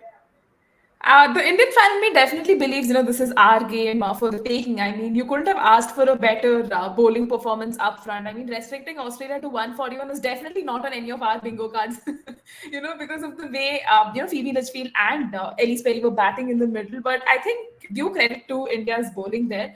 But even when you look at India's batting, I think we really need a solid partnership right at the top of the order with Smriti Mandana and, Shefali Verma having to go all guns blazing, because there's no other way you can, perhaps chase down a big total like this. And another thing I'm quite looking forward to is how our batters will contend with the Aussie bowlers. Right? You still have Annabelle Sutherland, you have Megan Schutt, you have Darcy Brown, and Georgia Warren, who's been definitely amongst the wickets in that ODI series. So will India be able to, take some of the momentum from Australia onto this one will be quite important and interesting to see. So I think it's going to be a fascinating run chase nonetheless. But I hope India doesn't lose wickets in clumps, and that doesn't be a defining factor of us losing the game. I mean, we can always hope that something like that happens, especially with Shefali Verma. But yeah, I mean, it'll be very interesting to see. If anything, I'll probably be a bit more pessimistic and play the devil's advocate here, and say, ki, you know what? At least India have done a fantastic job with the ball, so now it's a 50-50 contest. At the beginning of the first innings, I felt it was a proper 99-1 contest, if I had to put it that way, because beginning method was very difficult given how Australia sort of, given the side they had, given the surface on offer, and what sort of, was expected at least before the game began. Now, very interested to see how India bat. We also saw, the new ball doing a bit of tricks. There was seaming a bit. There was also swing on offer. Under dew, you can expect a bit. I mean, under dew, under lights, you can expect a bit more movement. If anything, that's what conventional knowledge suggests. So, Megan Shoot, we know those very, very menacing in swingers. So yeah, it's not going to be easy for sure. It's going to be anything but that's what makes the game even more interesting, even more exciting. Let's hope we're all here. We're all in for a close finish that ends in a win. So yeah, in some sense you can call it a close finish for India. Cricket, meanwhile, I like the username here. Cricket, बस मतलब very clear कि boss cricket देखने आते हैं हम लोग. Cricket नाम है अपना बस. We all agree Australia has a strong side, but the other teams are so average. That means Australia look unbeatable, but they are beatable. यार मतलब इसका like I just don't know what to make of this. You're basically saying Australia is better than other sides, which is why they are unbeatable. If you find another strong enough side, then they are beatable. तो वो तो of course है ना bro, मतलब like of course yeah, they are an unbeatable side because other sides aren't that good. And why is that the case? They are plenty of reasons. But Neha, what do you make of this comment? And in terms of Australia's monopoly when it comes to women's cricket, what do you make of that? Like, do you see any other team sort of contesting that?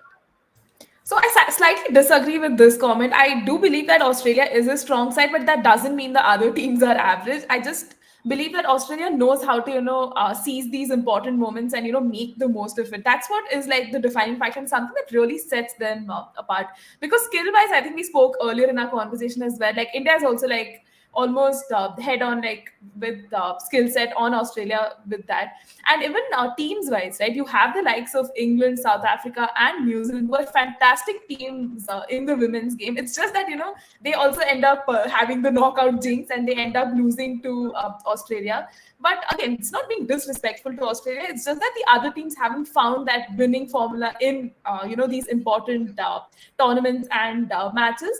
But I really think, even India, the way we played in today's game, if we continue playing like this through the series and through the World Cup, I don't believe we'll just be like, semi-final or finalist contenders. You can actually go all the way. And now with the Women's Premier League also coming into existence after a lot of praying, we can see a lot of players coming up from that system as well. So that again gives you a very good feeder system of players emerging from that system who can go on to represent India and challenge the likes of Australia, as we see today with Shriyanka Patil, who has emerged from that domestic system and has captured all our attention for the right reasons.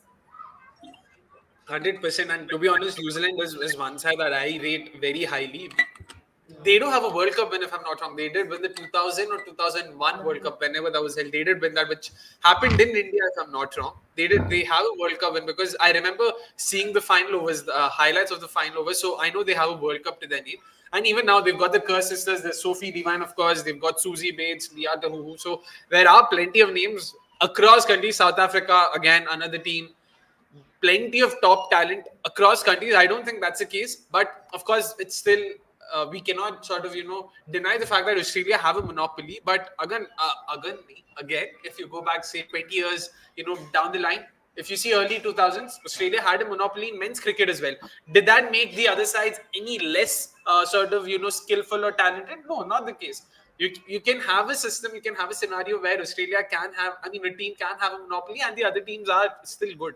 Be hai jo hai, because tournaments work a certain way. You need clutch moments. Avnish loves using clutch. He just loves adding that to any player he sees, because according to him, most players out there are clutch players. I don't know why. I love arguing with him about that.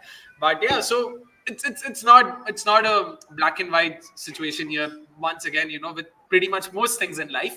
So we can't sort of just say this or that. Anyways, coming back to the game, 141. Show me, what are you expecting right now in the second innings? What are some sort of, check boxes you want India to tick? In the first innings, we wanted India to have a better fielding effort, to come up with a better fielding effort. They did do that, all things considered, all things said and done. Barring that one drop catch, they were pretty much flawless, so to say. They put in the dives. They were very good with ground fielding, very good with their catches. Bowling, maybe, they bowled out Australia.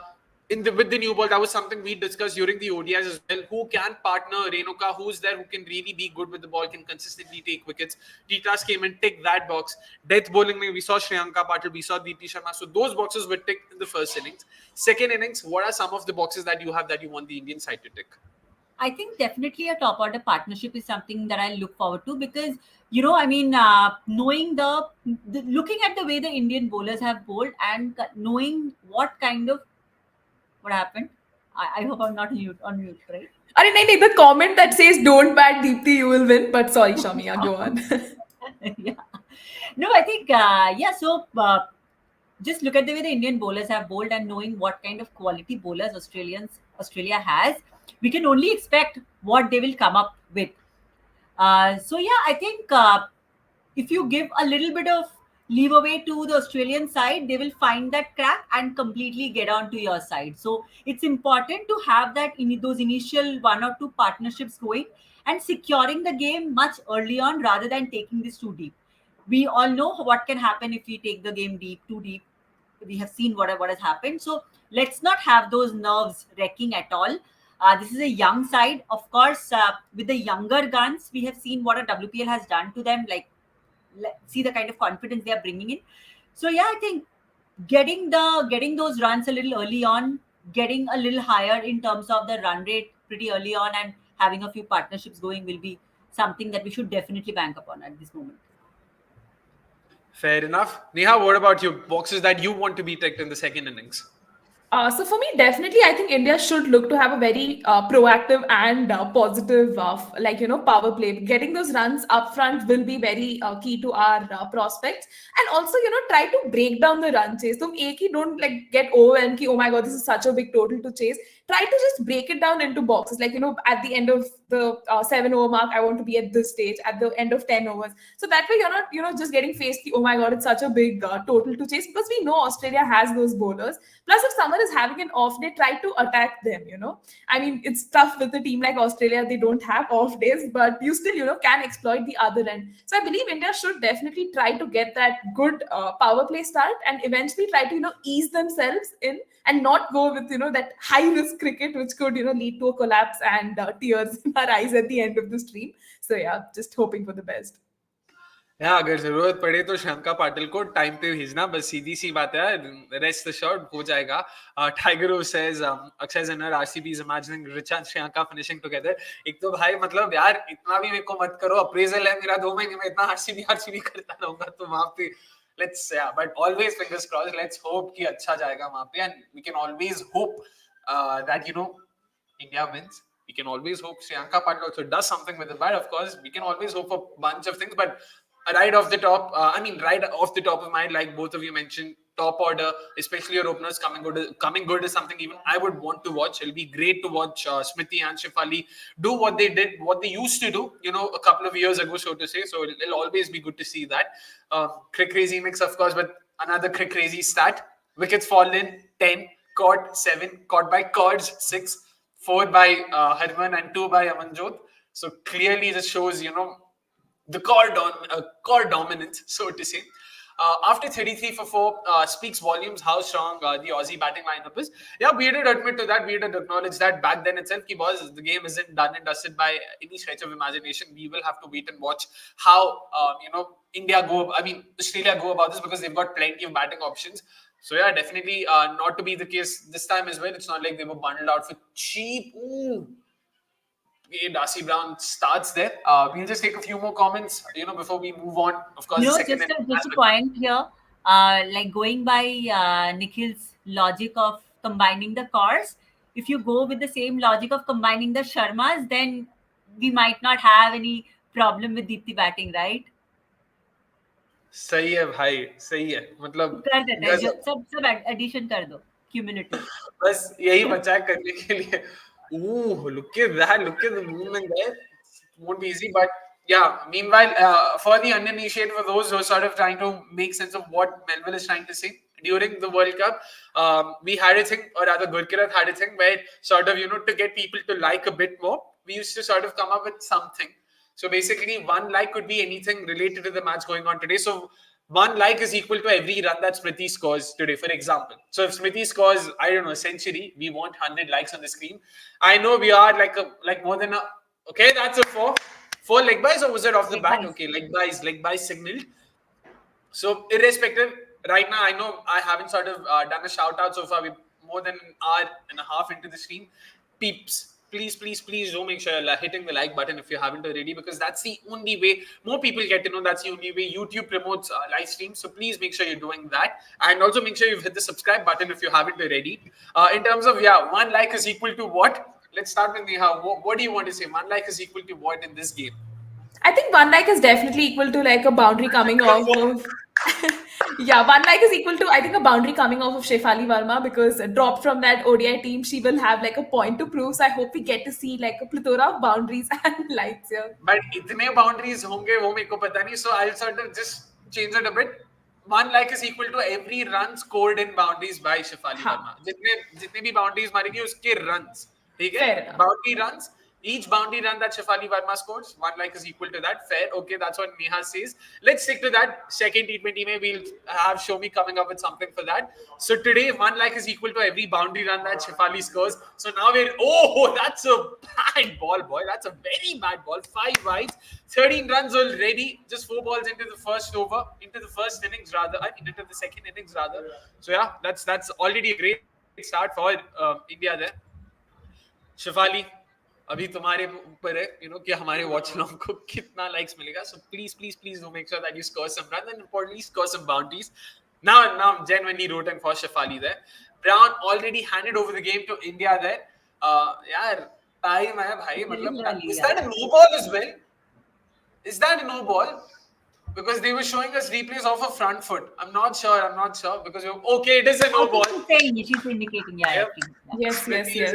All right. Wow, man. India's 13 runs for no loss after 4 balls, and we're yet to see. And Darcy Brown is bowling. Oh.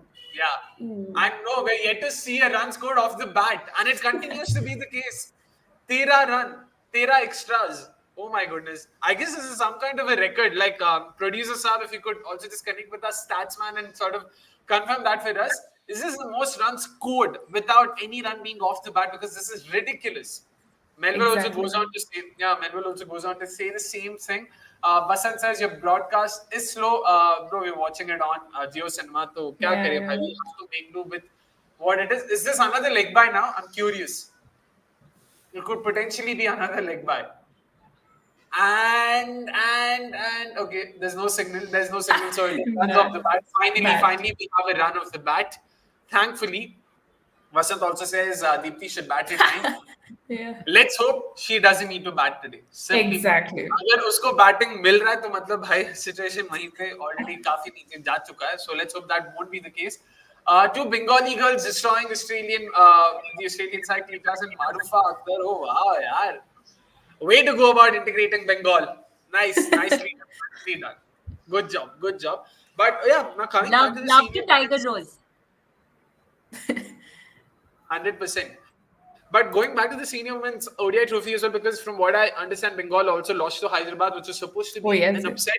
Gauhar Sultana had made the switch from Bengal to Hyderabad. She was leading Hyderabad, and Yeah. against all odds, managed to come up with a victory there. Neha, if you could also shed some light in terms of what's been happening in the senior women's ODI trophy today. Oh, yes. I mean, there were like 17 matches that happened on day one, and we have like 37 teams spread across like five groups, right? So it was quite a fascinating day of cricket because, we had Sneha Deepthi score a brilliant 173. And the matches are actually getting broadcasted on fan codes. You can definitely catch highlights there as well. And we had Shikha Pandey coming in with a brilliant all-round performance as well. Like she scored 154 and even picked a few wickets. And also, I think earlier in our live stream here, someone had asked a question of who could be potential 6 to 7 batters for Team India, right? So I believe Shikha Pandey can definitely be that person because she is an all-round genius, and I don't know why she's so underrated. She has a brilliant average versus Australia. We've seen her, with that each of her delivery, Alisa dismissing Headey. us. Yeah, and that's one thing you can definitely watch on loop. So I believe she can definitely slot herself in. Plus, even Kanika Ahuja, right? She is also one of those perfect batters who can come in later and score those big runs. Even in yesterday's proceedings, right? You have the likes of Nusrat Parveen, you have Anushka Sharma. All of these are great batters, and even their strike rate, all above 100, which is actually glowing signs of how great things have been in the domestic circuit. You have even Sayali Satgare, who is again a great player from Mumbai. Apologies if I get the pronunciation wrong, but again, a great player. Ah, And yeah, so things are looking great on the domestic front. We have the next set of matches slated to start tomorrow. So yeah, things are lining up really well there. yeah, and I remember seeing a comment on Kanika as well. Someone had asked us about Kanika. I'm not sure where it is. Whoever had sort of put that comment out, if you could also put it up again, it'll be great. I remember them asking something on the lines of, Kanika. Oh, Megan's really getting the ball to move here. Yeah, about Kanika and her, sort of short selections because she's very unorthodox. That way, she doesn't, play those typical shots, and she could potentially be our finisher, the finisher that we're looking for. What do you make of that? Like, show me. Let's start with you because Kanika again, very, very, very talented youngster. I wouldn't call her a youngster, talented player and someone to look out for sure, right? Like in terms of the way she plays the unorthodox, unorthodoxy that she brings in. That'll be great. That'll be a great addition, right? Yes, she's left-handed. She can play those big shots, and India definitely needs a class finisher. So That's a first ball for Shafali. Sorry. So nice. That's as good a start as I can get, especially for us. Fantastic to watch that. Sorry, Shomia. You can continue. no, yeah, I think she can hit those big shots, and India definitely needs a power hitter like her, maybe in the form of a finisher. So yeah, I think that can be a. In fact, we were all expecting to see her today itself. It didn't happen, but I think she will be a brilliant addition to the team. 100%. And another thing to add to that is the fact that because sort of she's shorter than your usual batter, it sort of lets her go down a bit more easily. So you see a lot of times she's sort of going on one leg and she's sweeping pacers. She loves doing that. She loves shuffling. She loves accessing the areas behind square a lot. So it's great to watch players like that. Rishabh Pant also comes to mind in terms of how easily he shuffles, how frequently they shuffle. So it's great to watch Kanika. So definitely someone to look forward to 100%. And of course, another question from who but Crazy Nix. He asks us, do you think Australia will go to Gardner early to Smriti or wait for the Pacers to use the movement? That's a very good question given the kind of matchup is okay. Oh my goodness. On the bounce to Grace Harris there, thankfully. Show me, let's start with you. Do you see Ashley Gardner getting the ball early? No, so even Darcy Brown has a great matchup against Smriti.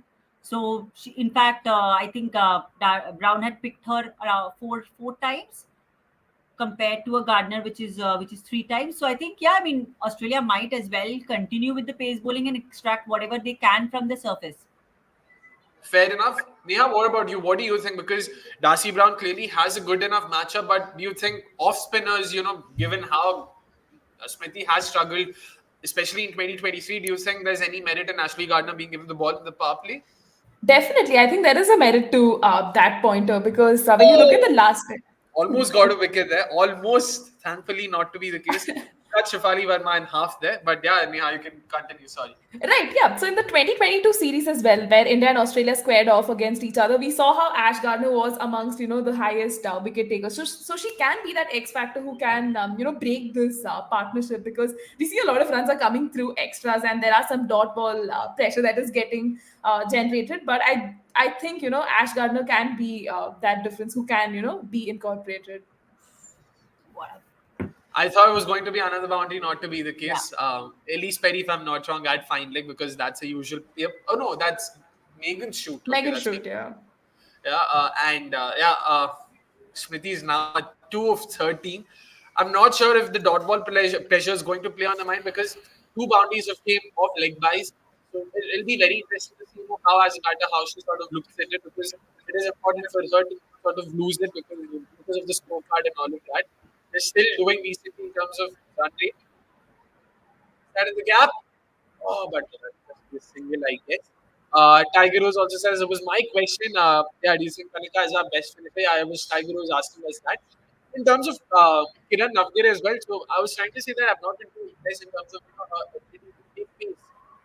Cross lens, from what little I've seen of her, in general struggled against pace, particularly the shorter ones as well. It sort of seems she seems like a work in progress against which she's a demolisher of the highest order, especially in current Indian talent pool. I don't think I've seen anyone hit spin as effortlessly as her. But given her shortcomings against pace, like again, Neha, what do you think, Kiran Navgire? Do you think she's someone who could potentially come into the Indian side in the future? So I believe, with the likes of Kiran Navgire and Indrani Roy, they were kind of like rushed into the setup, because at that time we were still grappling with our whole wicketkeeper situation and we wanted this, Dhoni-esque character who could hit those big runs and be that effective keeper. Because at that time we had Tanya Bhatia, Sushma Verma. We were in that, oh my God, that's a brilliant shot. Yes, that's a six. Yeah, what a shot! What a shot, man! Off Animal Sutherland, let's go. Always happy to see. Brilliant shot. That brilliant shot. That's a What 10-run wonderful over. six. Yep. That's a Yes, yes. fantastic six. And that takes India's score to 29 for no loss in 3 overs. So pretty much what Australia scored in the entire power play, India is already, going to overtake that in pretty much half the time. Great signs. And we'd hope for a good solid opening partnership. That's clearly coming to fruition here. Let's hope they get to 50 runs as well without any further loss of wickets. Yeah. Neha, sorry, you were talking about Kiran Navgire and Indrani Roy and the likes, yeah? Yeah. So I believe, she was quite rushed into that setup. And when the immediate results didn't come, she was just stopped off. You know how BCCI is with their selection policy. So at that time, I believe, we really couldn't see the best of her batting or capabilities that, we could unearth during that time. So I believe, a good women's Premier League season and even with the domestic season that's happening now, if she can really prove her, capability as that finisher or someone who can get those quick runs, she can definitely challenge the likes of the keepers we have right now in our team. Fair enough. Meanwhile, they're showing replays of that shot, and yeah, that was a shot and a half. Like, too good. Like, which is why Smriti at the top of a game is probably second to none when it comes to Indian batters. It's just hard to look past, and which is why it makes sense to back someone like her because you just cannot not have someone like her in your team. Akshay, your mic problem midway. I'm not sure. Is that the case, guys? Is there still any issues with the mic, with the sound? I think there was a slight dip in between, but now it's perfectly fine, Akshay. I can hear. All right, let's hope that won't be the case going forward. But yeah, coming back to the game now. Again, 29 for no loss at the end of 3 overs. So far, 2 balls bowled in this over. Again, do you think the surface has eased up now? As and when the game's progress, you also probably playing a role. What do you think? That's a four. Brilliant shot from Shafali Verma there as well again. India really racing in this power play. They've been fantastic. Exactly what we wanted them to do. Show me again. What do you think of the surface so far? Because Australia's power play was a far cry, in terms of how it played then. It might be easing up a bit, but I mean, I think the Australian bowling is also not as aqua, like what they can actually do. So there's a little bit of lacking which I'm feeling here. Of course, getting into that initial, like the first over, giving out so much extras, I think that is playing a little bit of a had played a put them into a little bit of a pressure. But yeah, I think they can definitely bowl better lengths and lines than this. Neha, what do you make of that? Because of course, lines and do you think Australia have earned a bit too much in the power play so far? I think they have because with the kind of start that Darcy Brown gave, it was far from ideal. I mean, you can't just give away 13 runs and then be in a run chase like this where you have put up a total of 141. And Megan Short, is looking good, but she's not, I think, getting her length right, which is causing Shefali Verma to hit those boundaries, which is great for Team India. And even I think the power play, by the time we reach the 6 over mark, I think we can see a much better score than this. And even I think Annabelle Sutherland was hit for a few boundaries. So perhaps this is the time where Australia can enforce that change with perhaps a spinner coming in to just mix things up. But right now India's looking good, and that's another boundary. Another four. That's another four. This is really really good batting there from India. Of course, Hariharan has to say, because he says, bro, the wicket was never tough. Let's give credit to Indian bowlers, Yeah. and accept that Australia had rushed their way off a bit too much in the power play. Matlab, by no means have we discredited the Indian bowlers, bro. Of course, 100% the Indian bowlers have been on top of their game today. But you also have to admit that the surface did play a bit too pace. There Yeah. was the odd ball holding up, especially the one to Ashley Gardner, the one to Talia Migra, that sort of seemed a bit away. We'll also have to acknowledge that the surface did, and which is why both teams wanted to bat second, because they knew with Dew coming in, with the surface easing out, Yeah. over time, batting would have been a lot more easier in the second innings, which is what we're seeing here, which is fine. That's how the game plays, and I'm hoping Smriti now really gets a couple more boundaries, because 10 of 16, despite that six, so I want her to get past that 100 strike rate soon. Darcy Brown has, by the way, come back in. I'm guessing Darcy Brown, no, it's not even a change of ends. So it's very surprising. Why did they even make that change? Why was Annabelle Sutherland brought in for that 1 over, replacing Darcy Brown? Maybe Interesting. she was a bit wavered. She did bowl a fair bit down the leg in that first over. Short, yeah, that's in the gap. That's another four. India really racing off. India's pulling off in Australia on Australia right now, right? Yeah, this is vintage Smriti stuff, guys. I Correct, mean, correct. And just see how beautifully she just used the pace of that yeah. ball. 100%, 100%. And Neha, you were saying something? Oh no, I'm just like, this is vintage Smriti stuff. I mean, this is the kind of batting that we really raved for during that ODI series, but she's unleashing that. I hope she doesn't throw away a start, and great stuff to see, man. 100%, 100%. I'm just waiting for this ball to happen, because for some reason I have a feeling there'll be another boundary. No, No. there isn't. Just punch to cover them. Tiger Rose also says, in trying to get batting at number 9 till number 9, I'm guessing that's what he's trying to say. Australia aren't playing their best bowlers. Ooh, wow, interesting yes. names. Interesting names. What do you make of this? Yeah, I'll start with you, because world's fastest to Darcy Brown game, matlab fast to wo bhi dalti hai, but Yeah. clearly you can see what Tiger Rose is trying to say. Like, do you agree with this? Because again, Amanda Jade had a fantastic BBL, WBBL. That is, of course, was it the Adelaide Strikers? Yeah, it was the Adelaide Strikers, right? That she Yes. plays for.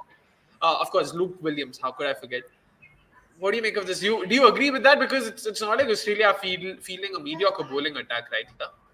I think it definitely goes to show the kind of bowlers they have in their setup, right? Like Tyler Vlamnik, if I'm getting her pronunciation right, is definitely one yeah. of those express pace bowlers. And you also have the likes of Darcy Brown. Like I remember during the ODI series as well on the comms, like I think Mel Jones was mentioning how Australia has like this good set of pacers that kind of India does not have. And Pooja Vastrakar's fastest is apparently Darcy Brown's slowest. I am not sure how fair that assessment was, because we see Darcy Brown bowling in like that 118 and 120 range. Oh, that's another boundary. Let's go. Yeah. Chalo, Sorry for nice, that nicely. excitement. So people, Yeah. yeah, please do make sure you're hitting the like button if you haven't already. And Neha, yeah, you can continue. Yeah. Yeah. So definitely, I think Australia does have that good system of generating pace bowlers, and even curious case of Amanda Jade Wellington. I mean, she's had a great set of domestic seasons, been amazing in the WBBL. Yet somehow the management kind of overlooks her. They take Alana King in. And no discredit to Alana King, because she's put in those great performances. But I think that just goes to show Australia is spoiled for choices, and they end up just choosing a champion team that really does wonders for them. That was a very good slow ball, by the way, right now from Darcy Brown. And yeah, I do agree there with you, because Amanda Jade Wellington has had a fantastic WBBL she's had fantastic WBBLs, so to say, for the last 2, 3, 4 years.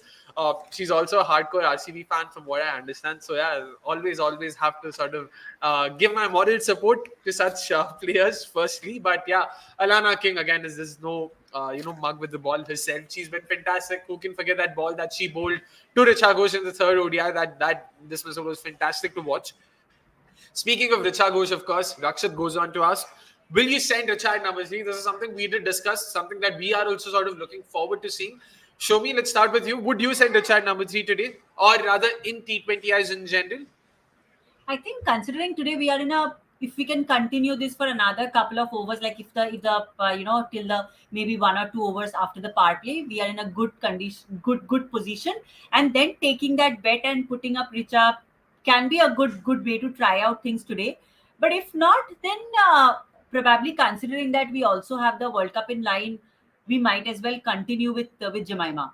Uh, but we just don't know what's going on in the coach's mind. I mean, he has been clearly backing Richa at number 3. So yeah, she's definitely a good option. We will have to try her out and see how this goes today. That's another form, by the way. Another cut shot from Smriti. Typical Smriti. That just waited for the ball. Aram se cut kiya, pass point, and yet another 4. This is as good a start as it can get for India right now. And Neha, yeah, just coming to you as well about the Richa, number 3, Richa at number 3, wala question, because again, we've got plenty of options. That does make sense, right? What Shomi said in terms of looking at the situation, because we've got a very good start. Is that thankfully not straight to the fielder, that's straight to deep mid wicket, a square leg there. But yeah, would you agree with that? Because we've gotten off to a solid start, so maybe someone like a Jemmy could probably be good here, because you just want someone to take it till the end, because abhi acha hai, already score acha ban chuka hai, अच्छे pace से खेल रहे हैं हम लोग. What do you make of that? So I think I'll slightly differ here, because I think Richa can be perfect for that lower middle order and finisher type role, considering we don't have Kanika Ahuja, and we can't entirely depend on Amanjot and Pooja Vasarkar to be that kind of finishers, right? So I believe Jemmy coming in at 3, Harman at 4, and Richa at 5 gives me more clarity and stability. That hey, oh wow, that's Wow, a man. 6. Shifani is really decided, Yeah. man. Wow, that's something really good to watch. Yeah, sorry, Nia, you can continue, but yeah, I'll have to just sit back and marvel. That's a Yeah. very good shot. That is actually a brilliant shot. And yeah, just coming back to my point, I believe that, Richa can be a better finisher, at least in this T20 setup, because we don't have the likes of Kanika Ahuja or like another finisher, right? So at least in this type of a setup, her coming in at 5 would be, would augur well for Team India, I believe. What do you think, Akshay? I've actually been trying to think, because I to be honest, oh wow, man, that's it reminds me of a meme like Amanjot Kaur was like, slow ball mein dalungi ye sab wo sab, and Darcy Brown's like, what, hold my beer, I'll show you what a slow ball is, because this is something, yaar. I want to know what the pace here was, because the pace differential must have been like in excess of 40 kilometers, because normally she bowls at around 150 120 kmph.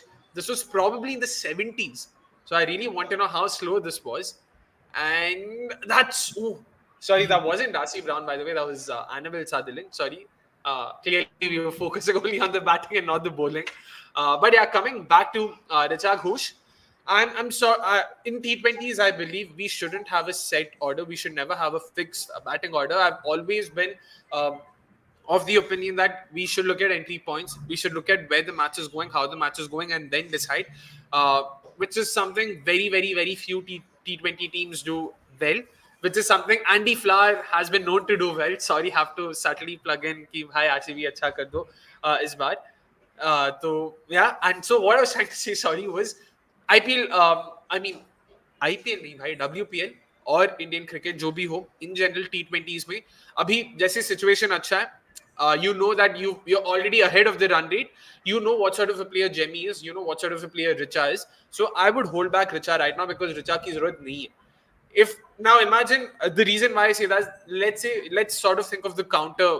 Let's see what the counter argument is. Richa को अगर अभी भेजेंगे, let's say she plays a 10 ball late and gets out. Now you don't have another aggressive player, barring say a Pooja Vasrikar. Of course, Amanjot is also known to be aggressive, but I'm not going to consider those options right now. Barring Pooja, you don't have too many aggressive options. So now you're struggling. अचानक से एक और wicket कहीं से गिर गया. Now you'll need someone else trying to arrest the collapse, and then there could be chaos. Now on the other hand, someone like a Jemmy comes in, even plays at 20 ball 20, and just takes the innings till the end. And you still have the comfort of having someone like a Richa Ghosh, yet to come in. So that's how I look at it. Situations dekhte hain, entry points dekhte hain. I personally believe a lot in that. Cricket, which is why I like T20s, because tactically I feel it's a lot more evolved, it's a lot more quicker. The feedback loop is shorter. अगर कुछ अभी करोगे तो उसका result अभी आ जाता है. Unlike test cricket, अगर चेंज करते हो आपको एक दो सेकंड वेट करना पड़ेगा to see if that has yielded results or not. That's not the case in T20s. So yeah, Ashley Gardner meanwhile has come in to bowl. Of course, we thought she'd come in earlier in the power play itself, not to be the case because they waited for the power play to end. How much of it do you think? Also adding to your point there, Akshay, I mean, in case there would have been a early wicket, under such a situation as well, I feel the way Jemima can handle the pressure and in spite of that keep the scoreboard ticking, I think that's something she brings on as a very good number 3. Agree with you completely there. Which is why it'll be very interesting to see how the Indian setup is also looking at this right now. And I hope Amod Mazumdar, he is generally one of the smarter people out there. So I hope, it'll be interesting to see how he goes about it. But we were talking about something. I'm trying to remember what were we trying to talk about before this. Oh yeah, Ashley Gardner, sorry. So I wanted to ask about Ashley Gardner. How much of her not being given the ball in the power play has to do with her own lack of form? Because she's been consistently good. And given that probably Alisha Healy has not had just as much faith in her as she would normally, because make no mistake, highest wicket taker in the last T20 World Cup as well. So she's again not the worst of bowlers, and again someone like a Smriti Mandana who she would love to bowl against, given Smriti's numbers against off spin. So Neha, yeah, let's start with you on that. Do you think Ashley Gardner's loss of form played a role in her not getting the ball earlier? Or it can be looked at in another way. It could be a ploy to, save her for later as well. Just try to finish off these Pacers ka quota, because we saw how India, made the best use of the Pacers during that power play. So this could have been a ploy of Australia to, use the Pacers up front in that power play and later, introduce like the spin. And we see how Gardner has kind of, arrested the runs from one and just, giving like 4 runs, which is quite a good thing, right? Because India is kind of running away with the game at 63 for no loss in 7 overs. So it could be a strategy to save her up for later to kind of restrict that run flow and perhaps get a wicket in the pursuit. Well, we can always hope for that. Meanwhile, Tiger Rose wanting us to take his comment on Amanda Jane, which was, of course, that she was born in England, lives in Australia. She can also play for England in the future after playing domestic cricket in England, of course. Can we give her India citizenship? By किस basis पे? मतलब England citizenship तो फिर भी समझ आता है. मतलब I'm not sure. एक तो India citizenship नहीं मिलता. Again, I'm just assuming he's being serious here, so I'm also taking it seriously. मजाक है तो भाई, of course दे दो उसको. Bangalore में दे दो भाई जगह. She's clearly a hardcore RCB fan. She loves donning her RCB reds as well every time RCB is playing. So sure, I'm more than happy to see her coming to Bangalore and watching a couple of RCB games here and potentially even playing for us in the future. You never know. Again, I genuinely thought RCB will go for her because of the Adelaide Strikers connection. Our head coach being Luke Williams, who also who also coaches Adelaide Strikers. So wasn't to be the case. So yeah, I mean, we can always hope. We can always. I've been saying that way too often, in these live streams. I'll have to stop saying, we can only be hopeful. But yeah, coming back now to the game, Ashley Gardner, we did speak about, her lack of form could potentially be the case. But yeah, that does make sense. Probably trying to bowl pacers with the new ball could have also been their ploy. But again, they could have been flexible with the show me because since in the first few overs itself they'd already gone for 30 runs. You think there was merit in them trying to go to a plan B instead of just sticking to it and being stubborn. I think yes. I mean, experimentation could have helped them, but as Neha mentioned, I think they just took a leaf out of what India did, and maybe they tried to read the pitch with with respect to India's game. So I think that might have been the strategy, but clearly didn't work. So yeah, maybe a little bit of experimentation, a little bit of being open-minded would have helped them. By the way, they've also gone to Talia Migra now. Now Georgia Warrior, another spin option that they had. Again, very interesting to see what they're trying to make of the surface because that's a nice shot, a nice punch, but straight to the fielder there in the near the boundary fence. Nope, she will be playing cricket after watching RCB play live at the Chinnaswamy. I mean, we can always be hopeful, bro. We can always be hopeful, Aman. They were wavered. That's it. They will tighten in subsequent matches. Yeah, which is why even in the mid-innings break, there's something we spoke about, right? It'll be very interesting to see how Australia play the second T20 because they've clearly been outbeaten by the Indian side now, both with the bat and the ball, because it was just with the ball during the mid-innings break. But the way they've started off so far, fantastic start. I'm 100% sure Australia will come back hard at us, and then it'll be interesting to see how India sort of play that and how they face that.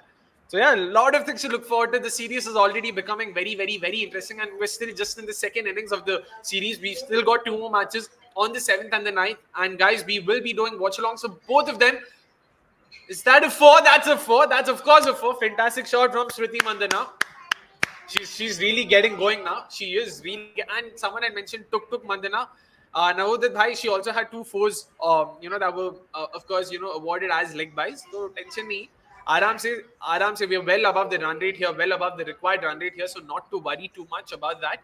But yeah, so 7th and 9th, we'll of course be doing watch alongs to them as well, which is on Sunday and Tuesday. So make sure you tune in at 7 p.m. sharp on both days. We will be here covering the game, reacting to it, talking about a lot of things fun here. Oh, that's a beautiful shot straight to cover though, unfortunately. But yeah, second T20. I know I'm jumping the gun here, but show me. You had something to say? Sorry. No, I think getting. I mean, if we can get a 1-0 lead in this particular one, this will give us a world of confidence getting into the. I mean, we'll be just like a game away from creating that history again. I mean, we have just won 1 series against Australia till now. So yeah, I mean, Neha, what are the odds India ends up winning the T20 series against Australia? What are the odds of that? I mean, as an optimistic Indian fan, I would hope that the kind of start we have had can probably result in that. But the kind of team Australia is, right? They will come back hard, and we know in the manner they will come back. So we can, even if India runs away with this game 1-0, they will come back 1-all, and that actually set up right for an interesting third T20I as well.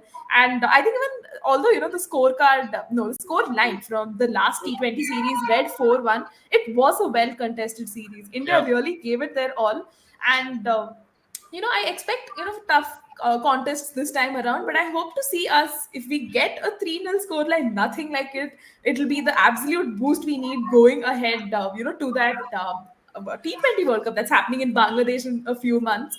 So yeah, all positive signs at the moment. Yeah. This is classic. Tell me you're an RCB fan without telling me you're an RCB fan. एक match जीता नहीं है अब तक. 3-0 पे already हम लोग पहुंच गए. T20 World Cup का सोच रहे.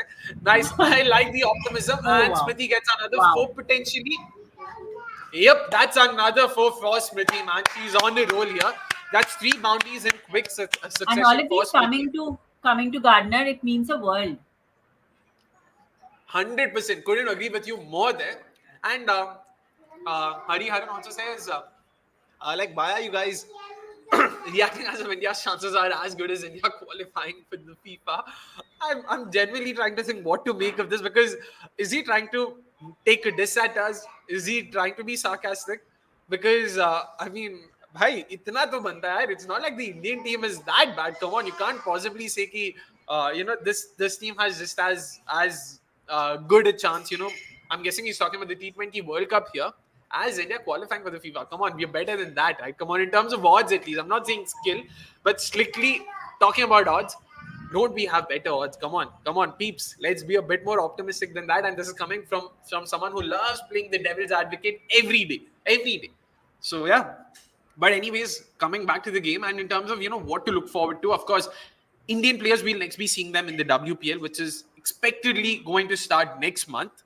What are you looking forward to in the WPL? Because we still aren't sure, about where it's going to happen.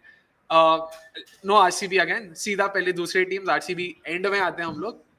By the way, that's another shot. It's in the gap. Is that a four?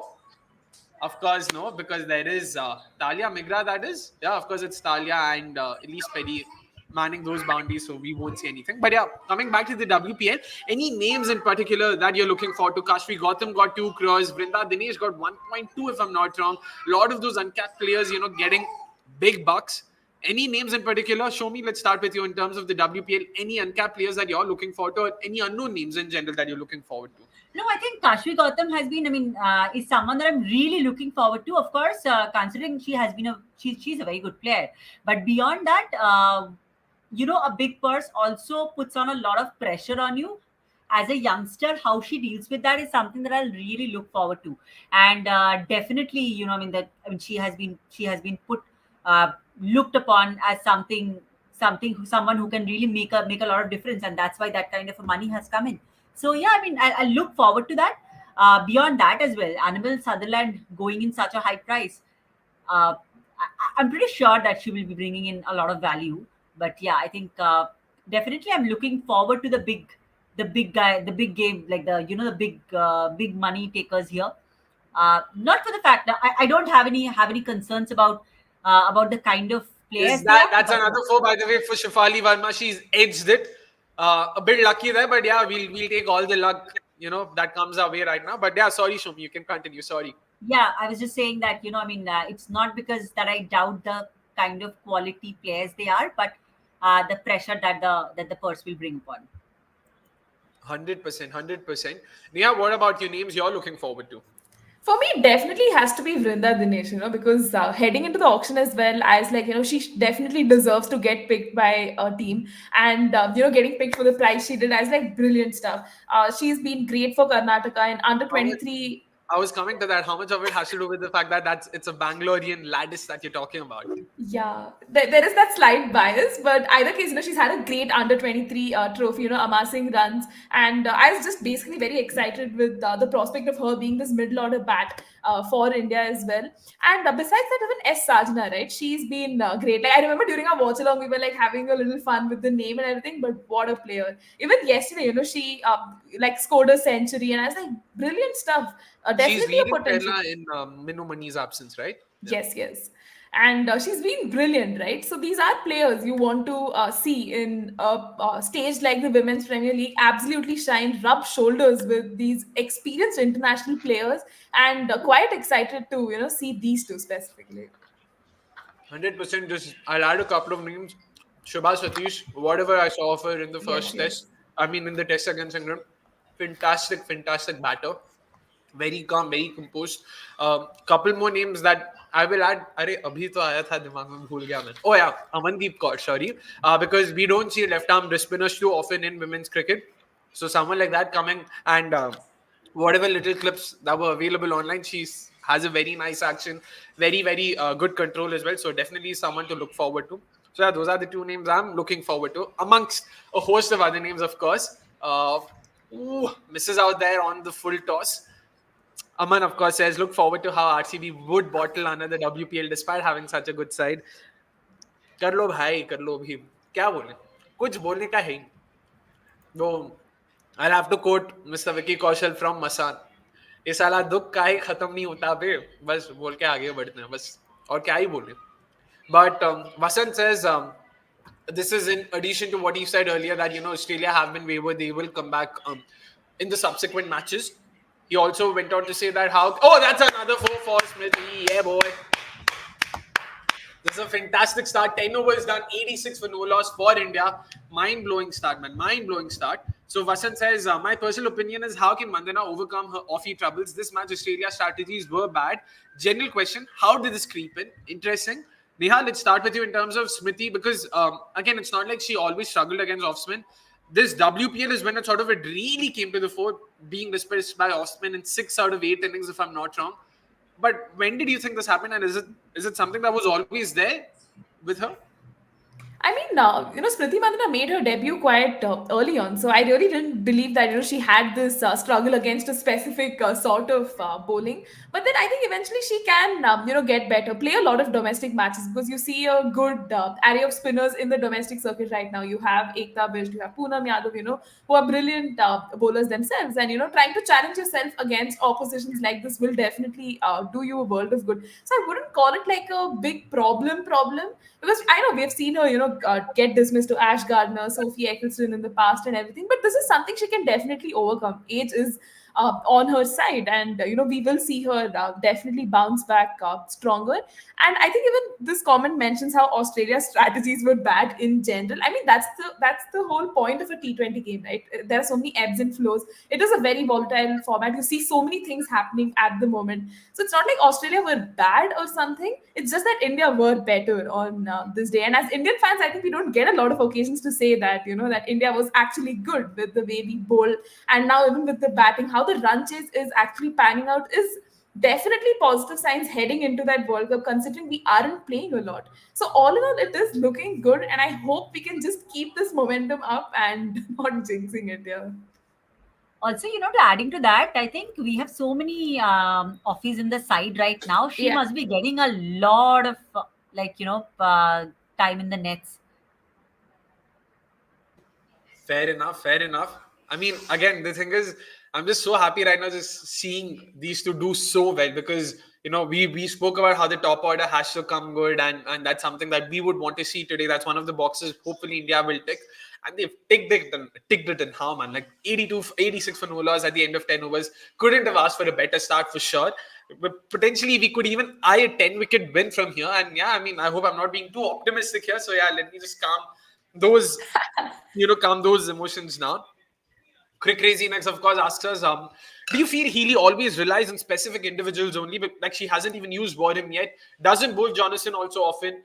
That's actually a very good question, right? Like I'll also add something to that because what I observed during the ODI series as well is she has this tendency to sort of be very stubborn with her tactics.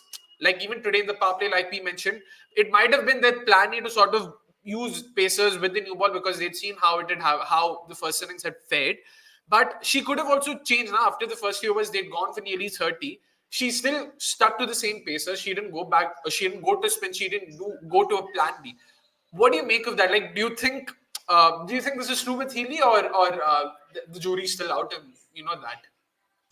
I think this is like a major thing I've observed even at her captaincy stint with Sydney Sixers in the WBPL. Like if she has a set of plans, she tends to stick to that plan itself. And I think that can also be the differentiating factor between her captaincy and say a Meg Lanning's captaincy. Because you've seen how Meg Lanning is very like proactive. She definitely brings in those changes more often if things are not going according to plan. And even I was quite surprised they didn't get in Georgia Warham early on because we saw the ODI series. She was brilliant. She was the top wicket taker for Australia. Yet bringing her in so late in the T20 could be, probably preserving her for later. But India's clearly running away with this match. So maybe that strategy hasn't worked out better. And even the fact that Jess Johnson is not picked often under Arisa Healy's captaincy is actually a concerning trend because I'm also quite surprised to see what is the rationale behind this. Jess Johnson has brilliant numbers against India in India. So there has to be a very good reason of why you're not going ahead with her. A lot of questions perhaps Healy can reflect after this series ends when she has a audit of her captaincy as well. But a lot of questions here. 100%. And to be honest, even I've been equally baffled with that because I don't think they have a slow left armer in their setup. apart Exactly. from Miss Jonathan. So given that, why would you not have her? And she also adds value with that left-handed batting in the middle order. Again, something that they don't have a Yeah. lot of because their middle order is primarily right-handed. So yeah, like she adds value. She adds value in both those disciplines. So it is a very very very strange call, but yeah, we can only hope that she sort of brings it up or talks about it later on. Uh, Tiger Rose also asks, Neha, can you tell what happened in the Australia Windies game before the WBPL? I'm guessing he's talking about the one where Matthews scored that fantastic, what was it, 132 if I'm not wrong, 213 is something they were Oh, chasing. I'm yes. not sure if I'm getting the numbers right. But yeah, they were chasing in excess of 200 and Hayley Matthews came up with the knock to remember with that fantastic century. And I'm not sure if it's me who's lost Neha, if it's my Wi-Fi or is it Neha because I have no one else to sort of produce a sub. If you could just sort of pop in and help us out if it's my internet or Neha. All right, absolutely no clue what's happening here. Almost as chaotic as the game that's happening in front of us.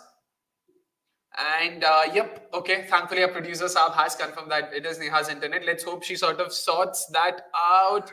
Hello, Neha. Can we hear you? Can we Yes, hear you? yes. All Yes, right. back on.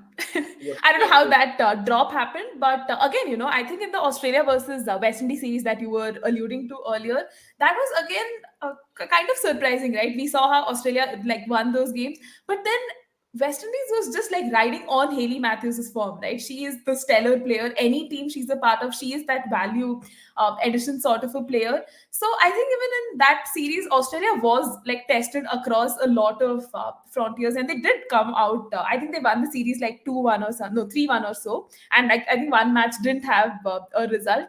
Yet, I think it's showing that Australia's hegemony in world cricket is kind of breaking because you have teams that are stepping up and challenging them. Case in point, India today, and even in the ODI series, although the scoreline read like 0-3, we saw India did. What a fantastic six. I'm not sure if you caught that. Oh, mind Oh, blowing shot that by Shafali Verma. In top form today, both the openers, Shafali in particular, ooh. back to her aggressive self, 45 off 30. Oh my goodness. If we saw that previous six that she hit of Annabelle Sutherland was a slap, this is a proper pacing, man. What a Yes. shot. And that too to someone like a Talia McGrath. Oh my goodness. This must really hurt. Really hurt Yes. the Aussies. A fantastic shot. Sorry, Neha, you can continue. Yeah, so I mean, it really goes to show, the kind of dominance and hegemony that Australia has in world cricket right now is being challenged. This point, at that point, it was West Indies, and now you have the likes of India. So I think this T20 World Cup definitely won't be a walk in the park for them. We will see, challenges coming in through other teams as well. Yeah, so just excited to see how that unfolds. Fair enough. Meanwhile, Tiger Rose also says Sophie Molyneux, of course, but she is injured. Of course, yeah, Sophie Molyneux, मैं कैसे भूल सकता हूँ? RCB's best buy of that auction, according to me, because Yes, yes. that's another four, by the way. Sorry, before we go further, Shafali is already raised to 49 right now, 49 of 31, close to making the potentially India's not potentially, of course, it is India's first T20I 50 for the year across genders, and great to watch her come Absolutely. back to form. And again, a format that she loves playing, a format that sort of suits her style of play best. And her actually coming good today sort of really bodes well for the team, right? Yeah, definitely. I mean, considering how she was dropped off from that ODI team, making this comeback in style has to be a big thing that has worked well for India. And even while Smriti Mandana was like, quiet at the other end, her scoring those consistent boundaries and, taking those runs has definitely been a very welcome sign to see. And I think she kind of seals her place, right, as an opener for India, at least in T20s. 100%. And that's actually a very interesting what if, right? Like, what if Shafali Verma had failed? Do you think someone like a Yastika Bhatia would have gotten a look in? Oh, is that five wides now? Of Oh, course, it's five wides, and is that also the 100-run partnership, or the 100-run partnership came up with the boundary before this? No, it came I with the think boundary. it came before this, yeah. Yeah. Okay, that's a fantastic opening stand, by the way, and that's a second, five wides that's happened, so to say, in this innings. Oh Yes. my goodness, Australia have been really wayward today. Definitely. I mean, I think that start was definitely what they did not want. But I think even the manner in which the Indian batters have batted really goes to show that they're not easy passengers to just run over in any match. So yeah, it has been great. And also Shefari scoring runs is great for the stream, right? It brings in a like or so. Yeah. Okay, 10-wicket win. 100%, 100%. Sorry. Yeah, I've Predicted. already, yeah, I've already, I thought I will jinx it, so I don't want to bring it up again and again. So let's hope, fingers crossed. 10 wicket win will be, wow, man. That'll sort of soothe me a bit. That'll sort of, वो क्या बोलते हैं भाई, दर्द पे Soothe your मरहम. nerves.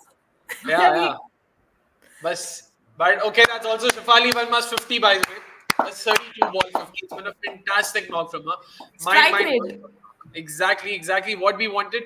And something we spoke about, I mean, not we, sorry, something Gaurav had spoken about in the preview of the game as well, that, even in the last series that had happened between the two sides, last year, that is in 2022 Yes. December, Shefali had come up with cameos consistently. It's just that she never really converted them to, bigger knocks. Today, it's good to see her get that 50 as well. I hope Smriti also gets to her 50 whenever it is. And yeah, it'll be great if we get to a 10 wicket This win. is what getting dropped from the side does to a player. I mean, it's a good thing. It's a good thing. I mean, we often look at it in such a negative light, and it has happened to so many of them. 100%. It also depends, to be honest, again, like, it depends on how the player takes it. Like, it's good on Shefali Verma that she's taken it how it should be taken. You know what? Yeah. It's time for. Oh, that's another shot, yeah. Oh, man. Oh. Just good fielding as well. What a Excellent fielding, field placements again. I'll have to say, irrespective of the fact this was because, I mean, in most cases, this would have been a 4. She nicely hit it past the mid-wicket fielder, but the deep mid-wicket fielder was placed just in the right angle for her to be able to cut it. So great to see such good field placements as well. But yeah, in terms of, Shefali coming good, how well does this bode for India, Shomi? Because I just asked Neha this question as well. I'll ask you. Oh, that's a 4 for Smriti, bro. That's a 4 for Smriti. Moves into the 40s and potentially to another 50 for her as well. Let's hope that also happens. But yeah, Shefali coming good is, of course, bodes well for the side, but it also makes it very interesting. What if Shefali had failed? Would you have brought someone like a Yastika in, given how she plays and this format might not be the best suited for her? Not really. I mean, I don't think. I mean, just the way we were talking that capturing on that power play will be so important. Is Yastika really the right choice? I don't think so. I mean, on like just thinking through that, if anybody could have been can kind of play this kind of a role, maybe I'll probably bring in a richer top of the order if I have to at all. But definitely not. I don't see Yastika playing this kind of a cricket. 100%. Meanwhile, the scorecard What right now was is Neha's choice? Sorry, I have missed that. Neha. If you could repeat yourself so that the audience also gets to know, it'll be easier. Right. I mean, I think going in Yastika wouldn't have. Drops a catch. Ashley Gardner's dropped a catch off her own bowling. Oh my goodness. A straightforward catch, to be honest, that. But yeah, sorry, Neha, you can carry on. Right. I think, the kind of value that Shefali Verma brings in this format is unparalleled. I would still give her a go ahead of, say, a Yastika because somewhere, that strike rate concern comes into play. So I think I pretty much echo a similar sentiment here that, Shefali is best suited for this format, and giving her the go has, reaped the benefits today. And I hope she can continue this vein of form ahead of that World Cup as well. So yeah, looking good Oh right my now. goodness, why are they trying their luck here? Why? Absolutely unnecessary single that, and had Litchfield scored a direct hit there. Oh my goodness, she was gone for all money there. Absolutely no reason for that single. Why would you do that? Unnecessary. Of course, let's take this comment from Vasant Naren. Sorry, Vasant, we hadn't taken it before. Lanning tactically has been able to pull back, and she's a lot more balanced when opponents dominate. I hardly got to see such bad performances ever under her, and I don't remember. What do you think? Interesting question, Neha. Let's start with you. Australia under Lanning, Australia under Elisa. Of course, it's not like Elisa Healy has been captaining long enough for us to make that comparison. But so far, what do you think? I mean, see, it's very early to, compare their captaincy styles. I think earlier we were referring about how, Alisa Healy is very stern with sometimes her strategies of, not changing up bowlers. And even today, the introduction of Georgia Warren was quite late into the setup. But I think we have to also look into the fact that Meg Lanning led Australia from such a young age for such a long time, right? So a lot of players played under her captaincy and never really got to captain their sides unless it was for the WBBL. So I think even to be fair to Alisa Healy, we really need need to give her some time to settle in and figure things out, because I mean the results are showing. They won the ODI series 3-0, but I think they're really getting challenged in this T20 series, at least so far what we get to see. So yeah, I would still, want to give her that fair chance and see how she fares as the Aussie skipper. Yeah. Interesting, very interesting. Meanwhile, show me, what are you having? I see a Coke there, a can of Coke. It's some oats and some eggs. This is my standard dinner. Oats and Coke. Wow, man, that's a very interesting combination, by the way. And peeps, if you're not having your dinner, Get in my dinner. I usually get into an intermittent fasting. So if I miss my dinner now, then I'll break my fast very, very late tomorrow. oh my goodness, of course, the fitness enthusiast amongst us, of course, speaking about it. Neha, done with dinner, yet to happen, or post the watch along? Yes, I had it before because I was like, no distractions, no food during the watch along. We entirely focused on the watch along. Just water is company right now, but the match is definitely not causing any hunger. In fact, just giving a lot of happiness, right, with the way things are proceeding. 100%. If anything, had I been more anxious, I would have been eating a lot more. Thankfully, it's just fruits for me. So good. Just आराम से खाएंगे, आराम से chill करेंगे, because 119 for no loss, 13 overs. Smriti Mandhana 5 runs away from her 50 as well. I'm just waiting for that. Let's see if she gets to a 50 off 6. Okay, 6 नहीं 4 होगा क्या ये? नहीं 4 भी नहीं है. Of course, it's Elise Perry there. Oh no, it's was it Grace Harris or was it Talia Migra? I'm not sure, because it's usually Talia Migra and Elise Perry manning those boundaries. But okay, very interesting.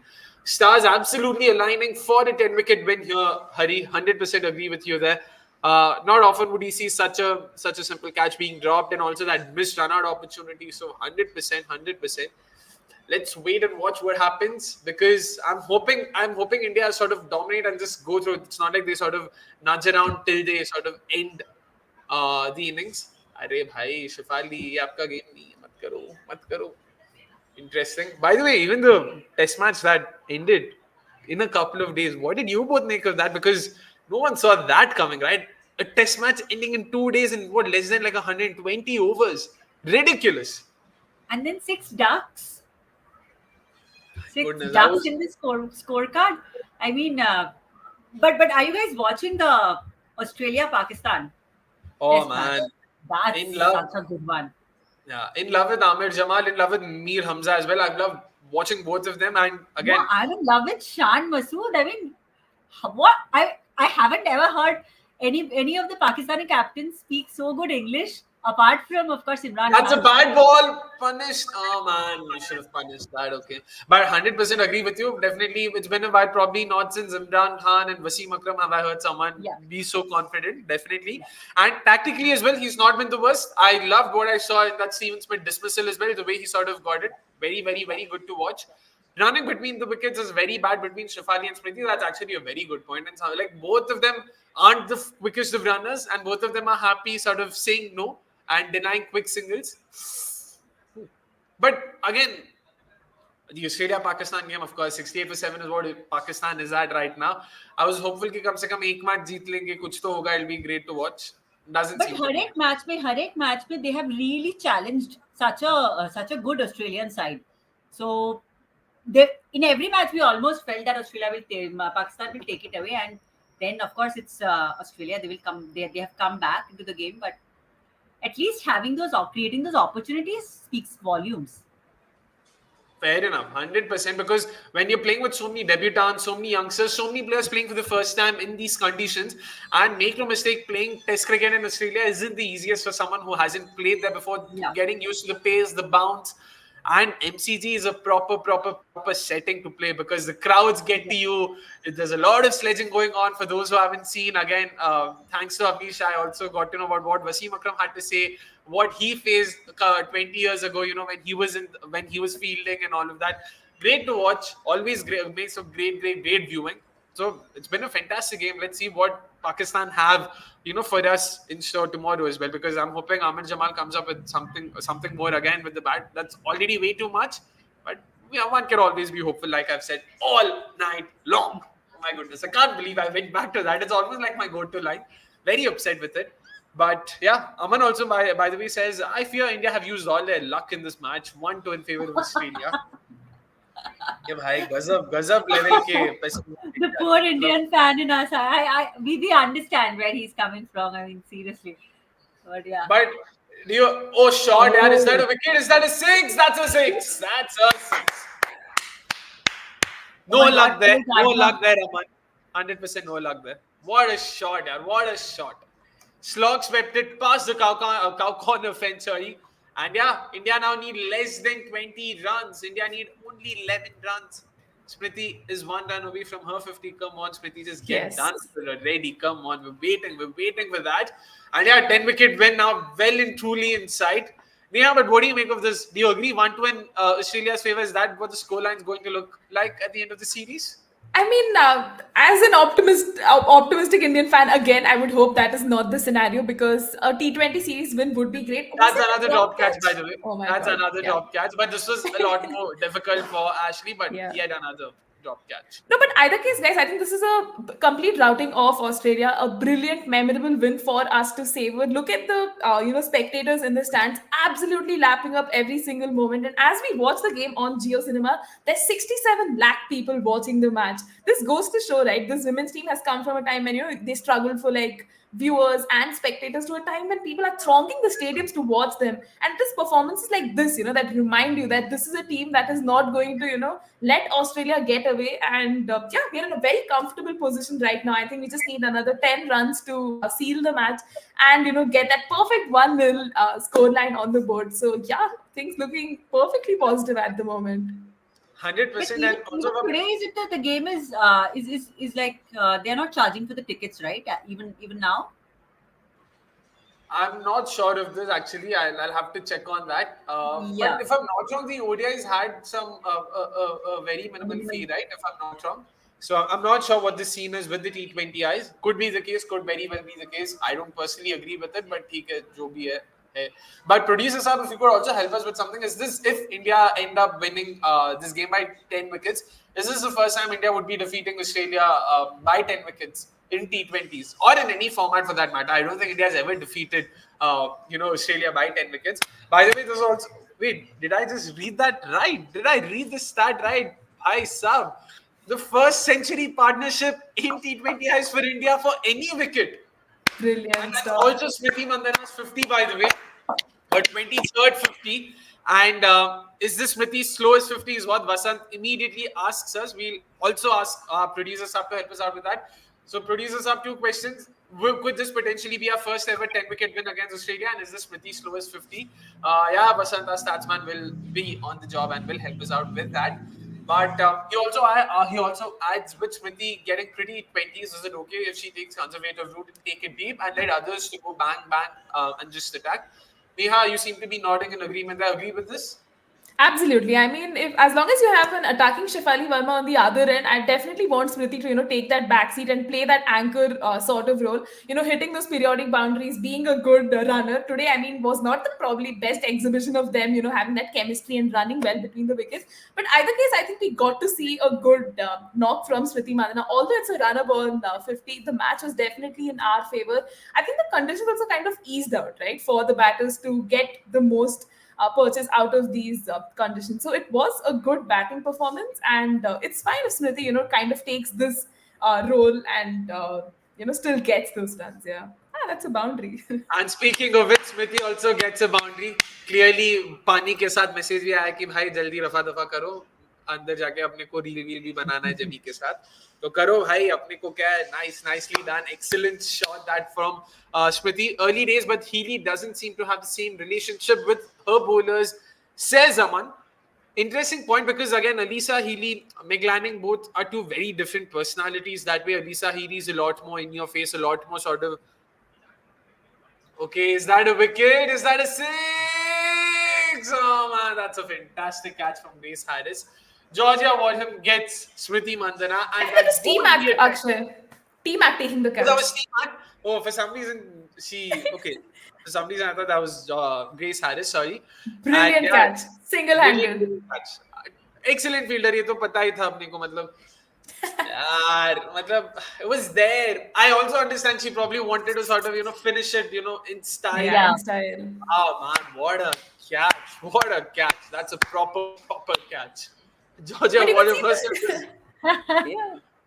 Yeah, And she all was they look surprised. very disappointed. Yeah, Yep, they yep, don't yep. seem happy and celebrating. At the True, wicket. true, true. It's one of those, yeah, consolation, wickets, so to say. So they won't be too happy about it, but still, nonetheless, a very good knock because it was important for her to sort of hold one end up so that, Yeah.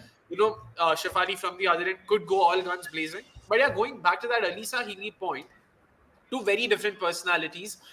Do you agree with what Aman had to say? Show me. Let's start with you in terms of how Alisa the skipper is so far and how Alisa the player is also in general. Because if I had to draw a comparison in some sense, Meg Lanning, MS Dhoni, Alisa Healy, Virat Kohli, in some sense, I'm just sort of Yeah. cold hot Vesa wala scene. Coolest cucumber is how you would sort of associate Meg Lanning is what you Yeah. would associate them with. Not the case with Yeah. Alisa Healy.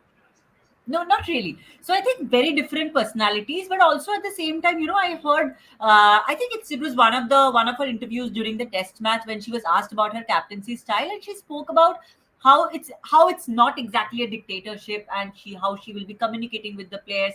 It's more of a collaborative approach rather than she alone taking all the calls.